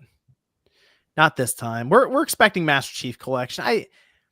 I guess the only reason I expect Infinite, although some people are saying it's going eventually, it's free to play, it's service based, it's what Microsoft wants for high profitability. That would make sense, but Master Chief Collection seems to be the thing people are talking about. Because probably more people play Master Chief Collection than they do Infinite online. I wouldn't be shocked if that was the case. Yeah, you might I be wouldn't right. be shocked if that was the case either. Master Chief Collection still fun, people. I'm telling you, it's It is. still a good time. Still a good time. Strawhead Gaming says Game Pass is their exclusive and it's only on Xbox. Most people buy a PlayStation or Xbox to go straight to Fortnite or Warzone or some other free-to-play game or Madden or FIFA or FC, I should say now. Yeah, that's not incorrect. Or NBA. That's how it goes. Kingsley says Uncle Sean on cam today. Hello, nephew. Is that you? Not sure Uncle what's Sean. going on, but okay. Vampire Slayer says Celia and Josie. No one is going to be upset when you're speaking the truth. There you go, Celia. Why would you buy their console if it's on everything? Also, the top 3 selling games last year were sports games, not exclusives. Yeah, that's true as well. That's how it is. Fair enough. This is from James, who says, I see Sony. If Microsoft makes a lot of money, greedy Sony will eventually follow like they did with PC releases. I don't... Lego Horizon. I'm sorry, but you open the door with Lego Horizon. You open that no, door. I actually think Sony will make a move on the Switch too. I actually wouldn't shock me if they started moving some stuff. I think stuff so too. Yeah, I just don't think they view Nintendo with their current setup as like, oh, this is competing with our high-end traditional console box that's going to shoot for 8K next generation or whatever. Whatever. We'll move some of our legacy, like they did the PC. They'll put like Horizon Zero Dawn remastered, something like that, right? Over just to get the audience interested, and then Horizon 3 is only on PS5, PS6. And that's you got to go there for the follow-up. That wouldn't shock me if they did something like that. Or Helldivers 2. I'm like, that could move as well. Or Factions 2. Oh, wait. Well, Concord. Last of Us Concord a second chance. Give Concord a second chance. Straw Hat Gaming says, old heads like RGT got to remember back in the day, exclusives mattered. There was no internet. Now most people buy a console, go straight to Fortnite or Warzone. Let me have... That Dan guy says, why do you think they did not date Forza on PS5? I'm over developers using seasons as a launch window. I'm in Australia. My spring starts in August. Just give us a month. Well, yeah, it's an American spring. But yeah, that is kind of, because you would have to assume you got to say Indiana Jones soon as well. Because that's true. And Doom is Doom's May. Doom is May. So maybe April and June, like early June. Maybe they have it like beginning of May. This is legitimately getting to the point where Microsoft they got to push stuff back. There's just too many games here. Yeah, the backlog is too big. Stuff. And we forgot to mark it Avowed. So what the fuck? Comes out in 2 weeks. I literally had no idea it was coming out so soon. Really? Did it? I mean, February has some pretty good games in February that are coming up. I will say that. So we'll see. What is maybe they'll start that up February 3rd, the next week. Basically, here you go, Avowed marketing, big push. Dave says I can see Xbox doing a bait and switch next gen. What, having nothing? Oh, on the hardware. You're buying this hardware, but you actually can't play games on it. The only way you can play our games is through the cloud. Let's see. Sumerian Lion says RGT seems to be a hater. Phil Spencer's destroying console gaming. This is great for the gaming industry. Uppercase LOL. What in the fuck are you talking about? How are you going to say that I'm being a hater and Phil Spencer's destroying console gaming in the same set, like back to back? Maybe there's sarcasm or something. I don't know. Maybe, but what was the sarcasm? On me or on Phil? David says Halo Wars dual pack with Switch 2 mouse controls. Ooh, that's a good one. Leave Halo Wars in the trash can. Whoa, what? Nobody cares about it, John. Go play It was a pretty shit game. Remember the Gears of War one that they did too that nobody gave a fuck about? Yeah. No, thank you. Brian says, saw that Gran Turismo 7 and Demon Souls aren't going to PC now. Is the new CEO changing course? No, the new CEO wants more games on PC. Hiroki Totoki does. Yeah, he definitely does. He's talking high margin stuff too. Yeah, I think Totoki is all of Sony, which supersedes PlayStation. Well, I guess we can go over to Sony, as they did have a big announcement. Bit of a shakeup here internally with their leadership roles so last year they announced that Hideaki Nishino and Herman Holst would be co-CEOs for PlayStation. I feel like this was like March or so. It was maybe February. It was about a year ago that they did that. Okay. And now here they show up in right at the end of January. This is ahead of their discussion with investors. I think 2 weeks from now, they're going to release their reports around financials, but they now say that Hideaki Nishino is the CEO of for PlayStation, Sony Interactive Entertainment, and Herman Holst will basically be reporting to Nishino as Studio Business Group CEO. So he still keeps a CEO tag, I guess, but he's then reporting to a different CEO, Sony Interactive Entertainment, Hideaki Nishino. And this, by the way, on the heels of the disaster of Concord, we'll call it that, and a lot of cancellations. So, of course, people lining things up there, and they're thinking, oh, Herman Holst got demoted technically, with Nishino now leading things going forward. So, is something or nothing here? What do you think? Oh, it's 100% something. We're not firing you, but you didn't do a great job. So now you got to report to this guy. I feel like the leash has gotten shorter. Okay, so you think they put Nishino there to keep things the guardrails technically for that, because I will say Concord, it's hard not to look at this and be like, okay, yeah, that Concord probably did some damage there to where they were reassessing things. Well, it has his fingerprints all over it. That was the word. That was the report going around. There was some talk about him saying that's going to be their Star Wars. Probably not a great quote to attach to yourself with those reports, but the way it goes. And I think the live service push has been, I can't say disastrous, because Helldivers 2 exists. That did well for them. Right. But it hasn't been fruitful for them, I guess, in terms of business. They bought Bungie seemingly to set them up for their live service push. And it feels like them evaluating stuff has been what's discussed. The process has had a lot of games canceled. People make lists and it looks bad because it's like 8 or 9 games are canceled. It's like, oof, okay, well, it's a lot of money, and games get canceled all the time, but these have been a bit more public. And when you see how much money they're most likely losing on those cancellations, it's well, they're not exactly celebrating. People don't usually get promoted for that. And that's, I think, why people are looking at this as Herman Holst kind of being like, you know what? Let me worry about getting the games out. Kind of like that, how Matt Booty at Xbox is going around working on the games, trying to help line them up for getting out and releasing. Kind of seems like where Herman Holst is now. Don't necessarily worry about the overall operations of business. If you need the funding for a project, you could talk to Nishino. Celia, what do you think when you see something like that? What does it mean going from co-CEO in your mind to one going over the other now? Well, it's a big old slap on the wrist. But do you think they'll let him go eventually, like quietly, and pretend like it's not because he made this giant oopsies? Because if they fire immediately, that wouldn't make sense, because that would be lose faith for shareholders and a lot of other things. So having him slowly lose power would make more sense. They're probably going to try to as usual. Spike his drink at a company party. No, they're not going to kill him. No. I'm not saying kill him. I'm saying make him do something fucked up, and then they could be like, "Oh, hey, we got to get rid of you now, pal."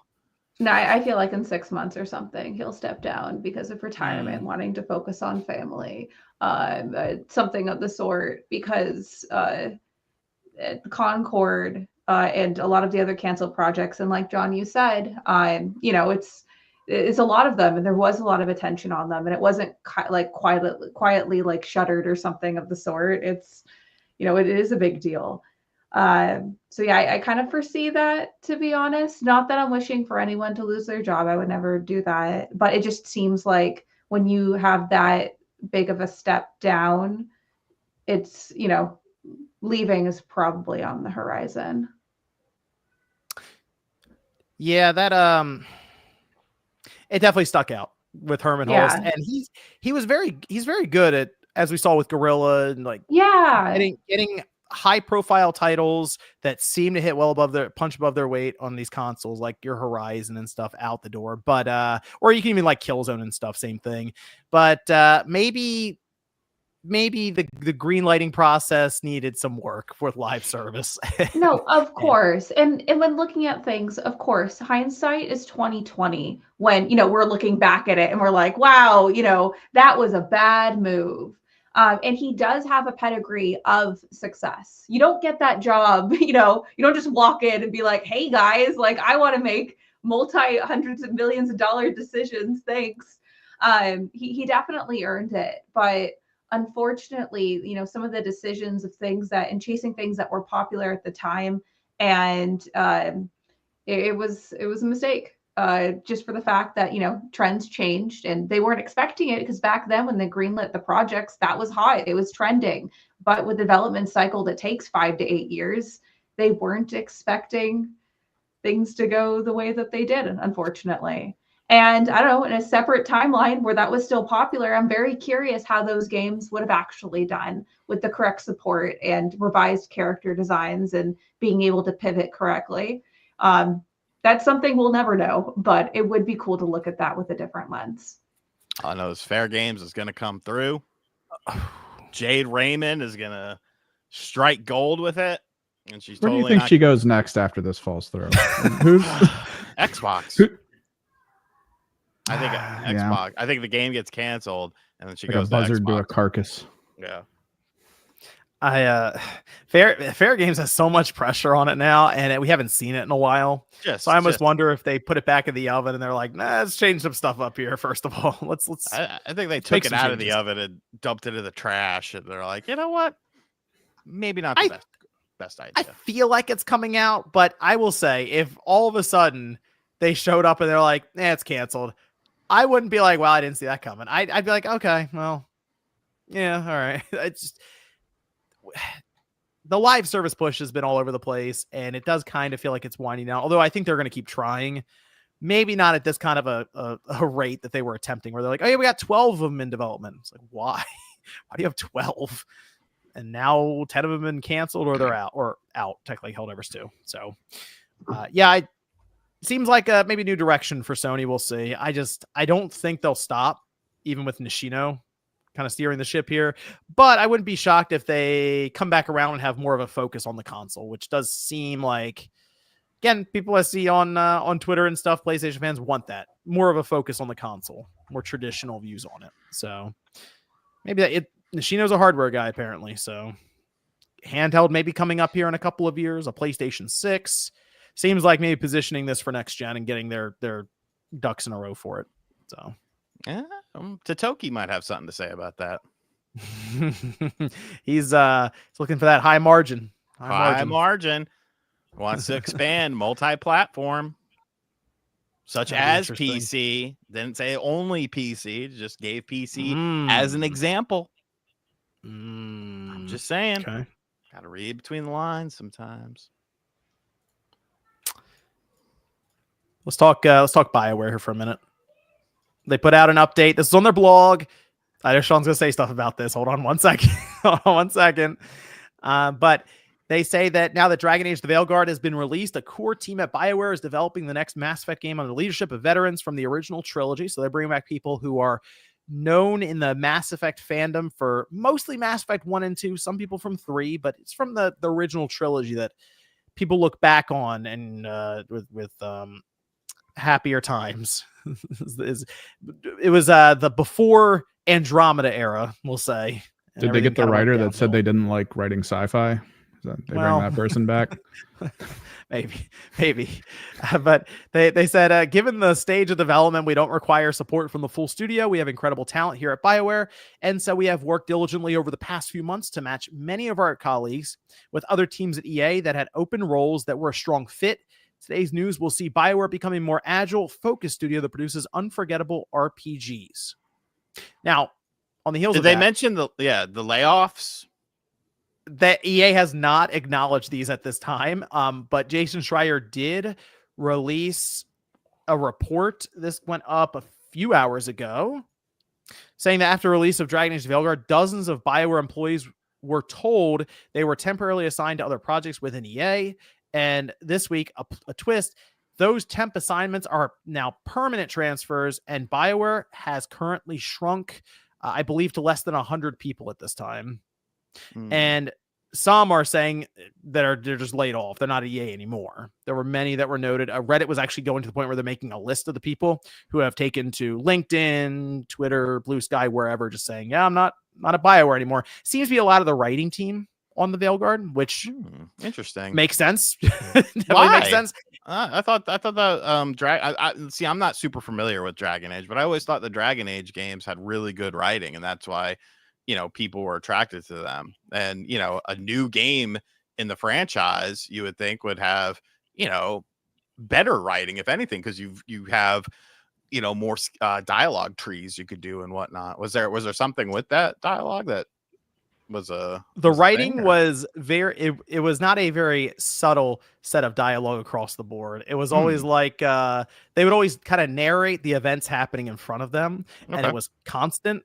Okay, so it was kind of like when you're going off and there's like these, a bunch of big rock golems trying to show up in front of you. You got to fight them, and then someone is with you, and they're like, "I can't believe we're about to fight all these rock golems. This is going to be awesome." It's like, oh, thanks. So kind of, would you say it was a bit dumbed down? And obviously, I'm being a bit tongue in cheek, but this is a serious question. Would you say that the writing was dumbed down versus previous Dragon Age games? Yes. I mean, here's the funny thing about Dragon Age, and I know this isn't just me, but like the fandom in general, which I'm not like really involved with, nothing like that. Most people will tell you that their favorite Dragon Age is Dragon Age Origins, like the first one. Right. No other Dragon Age game has ever been like that again. Like every time they change up the gameplay, like for each one.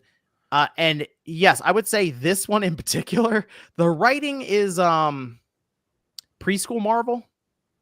Okay. Think of like Marvel, where you get the movies, and it's not supposed to be the deep dialogue plot or anything. It's like, oh, cool, the superheroes and villains are going to fight each other, things are going to blow up, and it's going to be really fun to watch in the theater. You're not going there for some crazy dialogue that's going to take you on a journey. But this is like grade Internal school version almost of that. So the writing is worse than a Marvel movie in terms of dialogue. Yeah, in an RPG. Mm-hmm. Yes. Interesting. Yes. Interesting. It's making sure that you know every single thing that's happening in front of you, and it's after like 40 or 50 hours, it wanes on you. It sounds like those YouTube shorts where they narrate the stuff going on that seems to get a ton of views. God damn, I fucking hate. Can I just say no, you know what I hate even more than that? Where they take the narrated shorts and it's some fucking cocksucker in the bottom corner just going, yeah, pointing at it.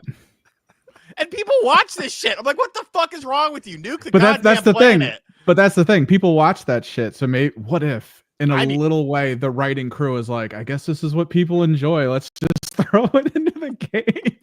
It's like, oh no, not they need bad, to round bad, those people up. Evan, are you saying that that's the consumer's fault then? No, kidding. If no one buys the game, how do they know what the writing is? That's my thinking. Like, you didn't get the sale in the first place. It wasn't your writing. Like,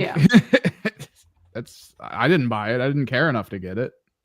So just to jump one more thing in there before we move on. I'm just curious because I know you guys are teeing like did you notice like all the writers move it up, whatever. I'm curious what the contracts actually look like for the writing staff. Were they full-time contracts? Were they per project? Was it just not renewed? Teams do switch up occasionally even if you are in-house. So I'm curious if that was a percentage of why there were certain amounts of layoffs in regards to that game. And that's nothing to do with how it was received and the sales numbers and all of that. That just is something that also happens at game studios. So just something to think about in there. But the game also didn't do expectations either. Yeah. Oh yeah. No. Oh my gosh. Yeah. We're looking at the numbers and like what they were projecting it's very confusing why they spent that much on that game. But I'm just saying it might not just be because of the writers. It might be because they didn't renew the contracts. So who decided to spend that much budget on the game? Was it the consumers or was it the team? No, okay. So I think I've talked about this before. No. This is not jumping on fighting you. I am very confused myself. and I don't know anyone that works on their team, so I can't ask them. But usually, Well, there's not a lot of people left on the team now. well, maybe someone's going to do a tell-all. We don't know. But I'm very confused about it because it's not like, the CEOs are like, oh yeah, let's just throw like, $250 million at it and see what happens. Like, they have team members, business system analysts that are making projections, deciding whether ventures are profitable or not and what that projection would be. Like, most companies use that. Either it's in-house or external agencies that give these projections.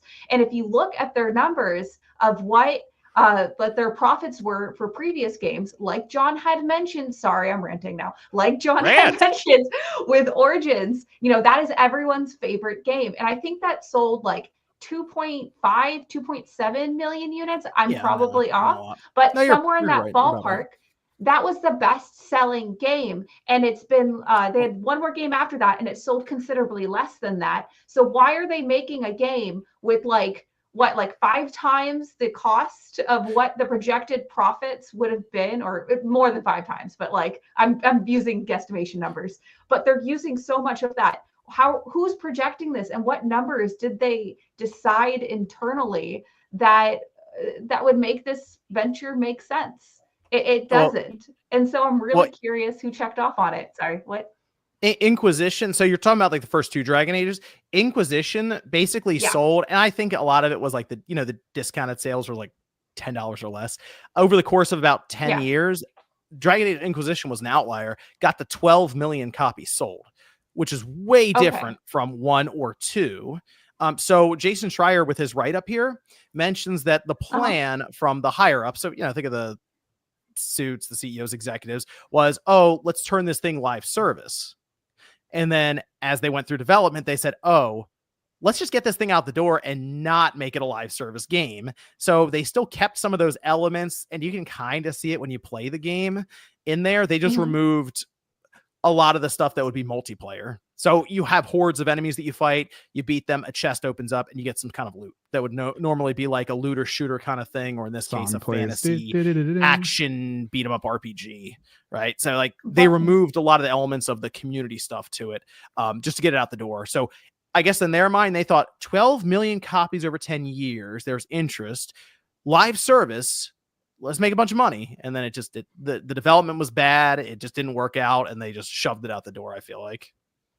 But I'm just curious what those projected profits would have or were in general when it was live service to excuse that budget. I don't know. Yeah. No, I think you're right. I think just in general, it stacked up so much that it got way out there. It ballooned up like crazy in terms of the budget, and it was never going to make sense no matter what they did.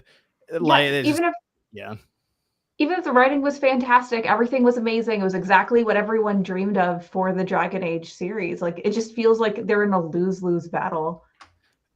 I'm gonna give you an example, Sean, of the writing that I'm talking about. Okay, let's go. And I'm gonna give the example to you of the most controversial part of the game. All right, and that is the Kanari Tosh. All right, Kanari Tosh, got it. Entire storyline about this character talking with their parent about being non-binary. All right, that was the whole thing. It was very upfront. We've had many clips shown that are really hard to watch because it's like, that is not how people would normally talk to each other or anything. It looked really bad, right? The push-up thing. Okay.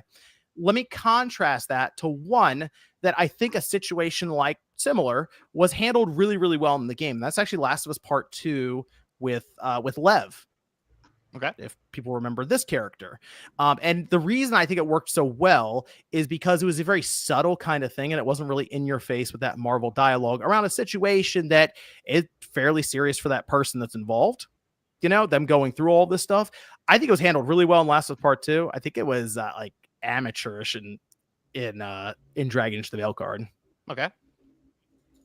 So that's just one piece of writing that I. Oh, are you not going to entire scenario? Are you not reading me the I thought you were reading me the dialogue. He's just going over. No, I mean, dude, the dialogue in general. I was going to identify who wrote the way the person looked that wrote it. No, so, I think that's the scenario and the setup. If you go back and watch like the cutscenes for Lev, and then go back and watch the cutscenes for Tosh, it's just it is so different. It is like one is like kind of almost masterclass of trying to tell that story and letting you sort of figure it out as you go along. And the other one's just like, hey, I'm going to tell you, and then I'm going to hold it up on a sign, and then I'm going to go ahead and put it up on a billboard for you while I'm doing all this. Okay. So, Yeah, I mean, there's obviously ways to tell stories about that character. I mean, were people, freaking out over Metal Gear Solid 3, Colonel Volgin? Slight spoiler, but he's not exactly straight as an arrow, as some would say. No, he spoiled it. Hey, I want to see people. I want threads or tweets and stuff out there. Hashtag spoilers in chat. No, what I'm saying is like there is a proper way to tell a story to where it feels organic, and then there's a way where it's just like, hey, like a fucking the cheese grater approach, where it's just rubbing against your face. You're like, I don't want to be here anymore. Like, okay, like no, like you almost sound like a. I want to make my cliche, but you almost sound like a teenager writing it as opposed to an adult. Yeah, no, that's right. It feels like there are times where people are like, that there's talent behind the writing and kind of the setup, the cinematography and stuff. And then there's just like, but we'll see what happens. I think part of the problem is a lot of, for some reason, I feel like the internet has created this mentality where some people think that people actually do have conversations like that because all of their conversations are not based in a real world. They're based with online stuff. So you're in an echo chamber. Whereas like when my cousin came out as gay to me, it was like nothing like you would see in how like a game would be. Did you do push-ups? Huh? No, she called me and she was freaking out. And I was like, I mean, you've always been kind of, butch. I was surprised that you got married to a man and had kids. She was like, oh, the family's going to hate me. I was like, no one's going to give a fuck. And then nobody gave a fuck. And like, it was nothing. Now the fucking her fiance comes over. She's Hispanic. And I told her I was going to call ICE on her. And she said, I'm going to call ICE on you for being Italian. And you and grandma are going back to the mainland. And I was like, well, grandma would like it, but I don't really want to go back to Italy.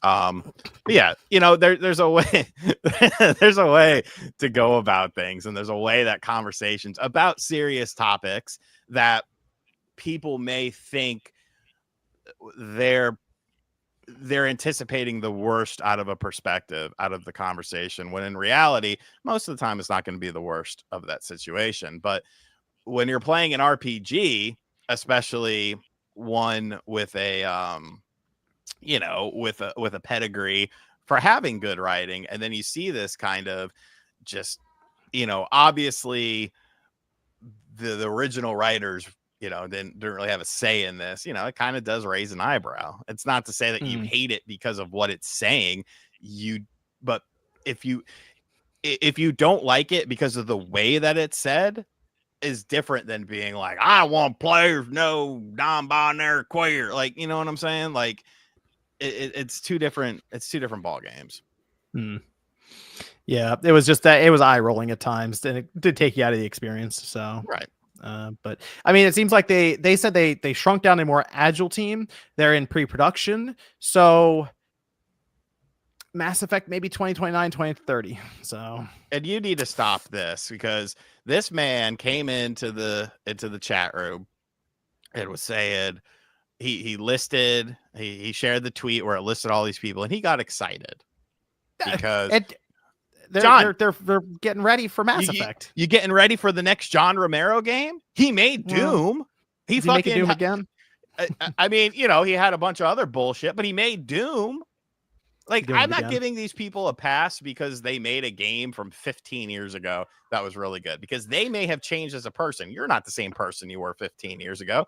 They might want to do some batshit crazy stuff too, just to go against the grain. I don't think you can give Bioware a pass at all, right? You can't give them the benefit of the doubt. They haven't exactly had a good game in a long time. I mean, so I can't, to be honest, I can't believe on your name. It does feel like this is their last shot. It does. I mean, they did Andromeda, Anthem, Dragon Age, And here we go. I guess Mass Effect. And honestly, if that doesn't work, EA's probably shut them down. So that'll be that. It's okay though. The video game industry, no problems in it. No crash. Well, we probably won't find out if it's any good until Never. 2029. Like I said, They'll it'll be a probably PS6 next gen game. They'll cancel it before. That could happen too. I mean, if it doesn't pass internal milestones, it absolutely could get canceled. So, just hopefully it's not in development as long as Dragon Age was. I think, but I think things like this do make this year in gaming more exciting because I feel like last year these companies were just in denial, and because they were in denial about things like this, you got kind of the output that you got the situations that you got. But it seems like this year things are a bit more conscious because of the actions of last year. So I think it makes for more interesting debates instead of, just going back and forth on theorizing about something. You actually have something a little bit more to go on because you're seeing the ramifications of the decisions made in past. Can I go over to some of the mailbag questions? Let me just see what we have here. Let's see. Okay, here we go. Christian Hernandez says, do you see any possible chance of a comeback with Ubisoft like what happened to Capcom a few years back? They say, I personally don't see much hope, unfortunately. No, they're done. I think Shadows comes out and then they're done. That's Beyond Good and Evil 2. Sorry, pal. That's never happening. About Prince of Persia. I need my Prince of Persia Sans Time remake. Nah, maybe. But they already they had it developed and then they axed it and started over because they didn't like it. Remember? Yeah. You saw gameplay from it. Like I think they're pulling an ABK. They're just hoping that Tencent or China or Saudi comes around to buy them, and that's why they're definitely looking for something. The Mirage DLC that Saudi Arabia is paying for. Eves is like, hey man, if you like this game, why don't you buy the whole company instead of just doing DLC for this one game? They're definitely looking to be bought. I will agree. Vegeta asks, still no new info regarding my Analog 3D pre-order. At what point do the warning lights begin to signal regarding this product? We've seen nothing. I've talked about it. I've talked about it. Q1 2025. I haven't seen a goddamn game running on the thing. That is a good question. Actually, you're right. My order's in. I'm waiting. Did they charge you for it? Maybe. I have to look. I have to double check. I feel like I ordered this. When did we order that? It was at the end of last year, right? Yeah, no, they're totally gonna announce. No. Oh no. Oh my god. That's good. You're a pizza bagel, Sean. Oh my gosh. You know what's funny though? I love pizza and I love bagels, but I never hate them together. Yeah. I never liked pizza bagels. Like pizza bagels are delicious. Pizza in the morning, pizza in the evening, pizza at supper time. With pizza on a bagel, you can eat pizza anytime. I never liked them. Man. OmniBeast says, why do grown men cry about Xbox games coming to PS5? I don't think anyone's crying about it. I feel like a lot of people are in the acceptance phase at this point. Yeah. I mean, all your big personalities of Xbox, Cold Eastwood, Kids Move, those type of people, they're all just like, now it's shifted. It's shifted to, well, they're the biggest publisher, and they're putting out more games than PlayStation. The fanboy warriors will always find a way to pivot. DC Fatcat says, which Nintendo Labo would you want to be released on Switch 2? They say VR is great, but how about a better robot kit? How about none? If I can have Sean try to make the robot kit, I will vote for that. No more Labo, please. VR seems to be the obvious one, though, because the screen will be, we assume 1080p. It's larger at 8-inch, and it's just a stronger system. But I don't need it. I think we've had that experiment's run its course. Yeah. Varang asks, what would you do if your best friend stole money from your house? Completely unrelated. Fuck you. Jeffrey, is that That's a inside story joke with where you? remember my best friend stole money from me, and I found Oh, out, yeah. and then I banged this girl, and he tried to break in the whole thing. A lot of people didn't remember that story. We're talking about it on Game and Talk, and Celia had never heard about it before, so Celia dropped out, I think. she could handle it. Mm. Her and Josie were one like, thing. I can't be associated with this shit show. Jeffrey says, what are your predictions for the major launch games available for Switch 2 at launch day? Mario Kart and Mario 3D Kart. Mario. I kind of feel like a third-party game, well, a Microsoft game, I bet you'll be there day one too.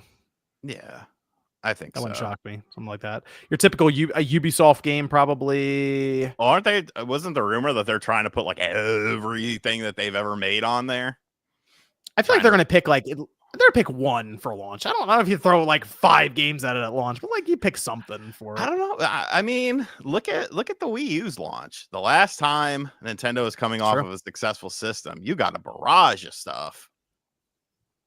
Ooh, the question would be, do you try to get a Call of Duty game there day one and then launch another one later in the year at the end of the year? I don't think so. I think you wait. No. I think you Okay. wait. You build up that excitement, that hype. Because if you think about it, it's going to come out earliest in June. June, we'll say. You know, October's not super far away from that. I think you could just wait. That's true. Joe McKenna says, do you think the Switch 2 will also have third-party dock issues like the original? And if so, what should we look out for to prevent bricking? Yeah, well, this is something more power hungry, so I would be careful with third-party docks day one. I would, yes. I'd let some other people take the risk on that and just see, because it took like a good 2 years, I feel like, before people were comfortable using third-party docks. Yeah, wasn't the Insignia dock? Wasn't that like a huge thing, and they had to retool it and stuff like that, which is a Best Buy brand? Yep. I'd be a little careful with that. Yes. So I would, we'll have a dock obviously with it when it comes out. We'll see. We'll see what some of these companies come up with. There might be a way to reshell your dock though ahead of that, as we did with the current Switch. So shell shock, make it smaller for travel. Game Bro says, curious if you caught the touchscreen update to Roller Coaster Tycoon Classic, and if you think the potential for Switch 2 mouse functionality would be a guarantee for PC ports such as this one. I feel like that mouse compatibility, that's got to be a big thing for him. Yeah, I mean, it'll be interesting to see if third parties really take advantage of it, or if it'll be a situation where Nintendo's the only one fucking around with it. But in the same breath, I do hope third parties do put some fucking classic StarCraft, Command and Conquer on there. Age of Empires. Maybe you can actually run Civ decently on there for a change. Oh, yeah. Like, you know. There's fun to be had there. A lot of potential. Medallion says, with so many games breaking console exclusivity supposedly from the big two console devs, Sony and Microsoft, will a day come where Nintendo is pressured to bring their IP to the other systems because it becomes the norm and Nintendo is seen as backwards for not doing that? I don't think so. I think Nintendo is that company that's like, we'll go out of business before we put Mario on PlayStation. Or so they kind of are that company. Just from history and what some of their old executives have said. The Fortnite situation. Yeah. I don't want Rocket League had a similar thing. Yeah. You know, so I think they would rather tap into the mobile phone market or everything else outside of gaming, like the big screen with movies and theme parks. I don't even think they want to go to PC, because we've heard Capcom, for example, and actually Sega and Capcom be very uneasy with mod support. Like, they don't necessarily like the idea of their character models, or voice actors apparently aren't happy with it, or likenesses of the stuff being messed with by modders. And I feel like Nintendo would fit right in with that mindset. So I think they're going to be the most traditional company for the longest, and that might be forever, or until the wheels fall off completely. So David says, I just snagged a 30th anniversary of PS Portal and wondered if you all knew, does it get more battery life when used as remote play versus streaming? And also, does it get a better quality signal from remote play versus streaming? Remote play should give you the best signal because it's technically local to your network. But I don't know about battery. I haven't tested that. I assume it's not really going to change battery life much. Most that'll come down to your screen screen brightness and sound and stuff, really. So I think it should be negligible between the two, though, streaming versus remote play. In terms of battery life, experience should be better through remote play if your router and network setup is good. So let me see over on Super Chats saying, what if Sony says, F it, they do a launcher for PC, stop releasing games on PC and just release them day one on their launcher, then go and money hat tons of publishers make their games time exclusive. What if stop releasing game launcher for PC? That's a lot. And they just release them day one on their launch. Oh, a launcher for PC? Well, that's still them releasing it on PC, I assume. If they get away from Steam, maybe?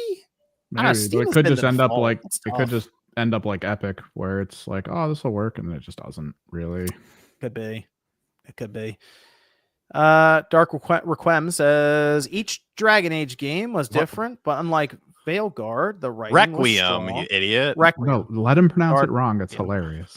Requiem. So even if the gameplay was mid, you had a reason to play the game for hundreds of hours. Right. Strange, different, but unlike Veilguard, yeah. Soon if the game was mid, yeah. That's the thing. Veilguard was struggled in a lot of areas. There we go. RGT still a pizza bagel, apparently, according to Spyro Jones. Danny says, RGT, who do you have winning the Royal Rumble? That's tough. I don't know. I guess I'll be cliche and say Punk, because that seems what they're kind of working towards. Okay, got it. Corey Mack, anyone you think is going to be a big surprise, Sean, for Royal Rumble? You never know, brother. Sean's hoping. I already know what's going to happen. Tomorrow, Sean's going to be wearing his Hulk Hogan pants. No, shirt. Here's the problem. The Knicks play the fucking Lakers tomorrow at 7:30. So I'm going to have that on one TV and then another monitor. I'm going to have that. So maybe like a Knicks hat and a Hogan shirt or something. Like I'm going to have to mix and match. Sean's desperately hoping right now that music hits and Hogan limps down the ramp to the ring. No, what they could do is, remember those little carts that they had for WrestleMania 3 where they'd pull the people down? Just have one of those special for him. And fuck the Lakers. AD's not even going to play. AD's hurt again. Surprise, surprise. Corey McIntyre says, how many do you think third-party to first-party games are going to be in the launch window of the Switch 2? How many third-party, first-party games? Launch window? Window's different than day. Right. So I'm thinking 40, 50? It's going to be a lot. I think we're going to see a lot. Are you counting indies, too? If we're counting indies, that's triple digits. Easy. I think we're going to have a lot in the launch window. Yeah, there's going to be a ton of people trying to get in on the early days of the Switch 2. Although, if we turn on the you on the eShop and it's still the current eShop, I don't know if that flood is going to affect it as much as when the Switch first came out and you look at the eShop, 5 games were on there. Yeah. So it was a lot of visibility was a bit easier then. Yeah. And Castlemania Games. Shout out to Castlemania Games, Ryan. Is Cheese Whiz cheese? You know what's funny? Question. I've never had Cheese Whiz on my own accord. Like maybe Cheese Whiz in the can? Maybe I ate it. You never got one in like a cheesesteak or anything? Because that's normal over here. Whiz? Yeah. See, I don't think I have. Interesting. I've never purposely had Cheese Whiz. I'm close enough to Philadelphia to say yes, it is cheese because it comes on like 90% of the cheesesteaks out here. There was some fucking 2-person plane that just crashed in North Philly. Yeah. Check out Castlemania Games. What? Yeah. There's a plane? Big video of it right now. Yeah, it's crazy. Crashed into like a bunch of fucking houses and a bunch of houses caught on fire. It's like 45 minutes from here. The townhouses.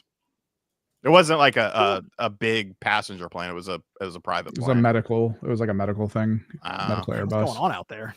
Jeez. Man.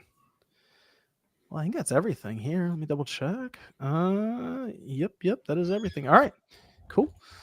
So it only went 3 minutes over, mostly because I started up early with the Shadow of the Colossus rant. But I saw some people in the chat saying it's got them wanting to play it. You should check it out. I don't even think it's an expensive game right now, the remake. So definitely, it might even be in PlayStation Plus. I was going to say it's probably in PlayStation Plus. Yeah, if it is, and you already have it, and it's right there, and hit a button, download it, play the first hour tonight. Let me know next week what you think. All right. Thanks everyone for tuning in.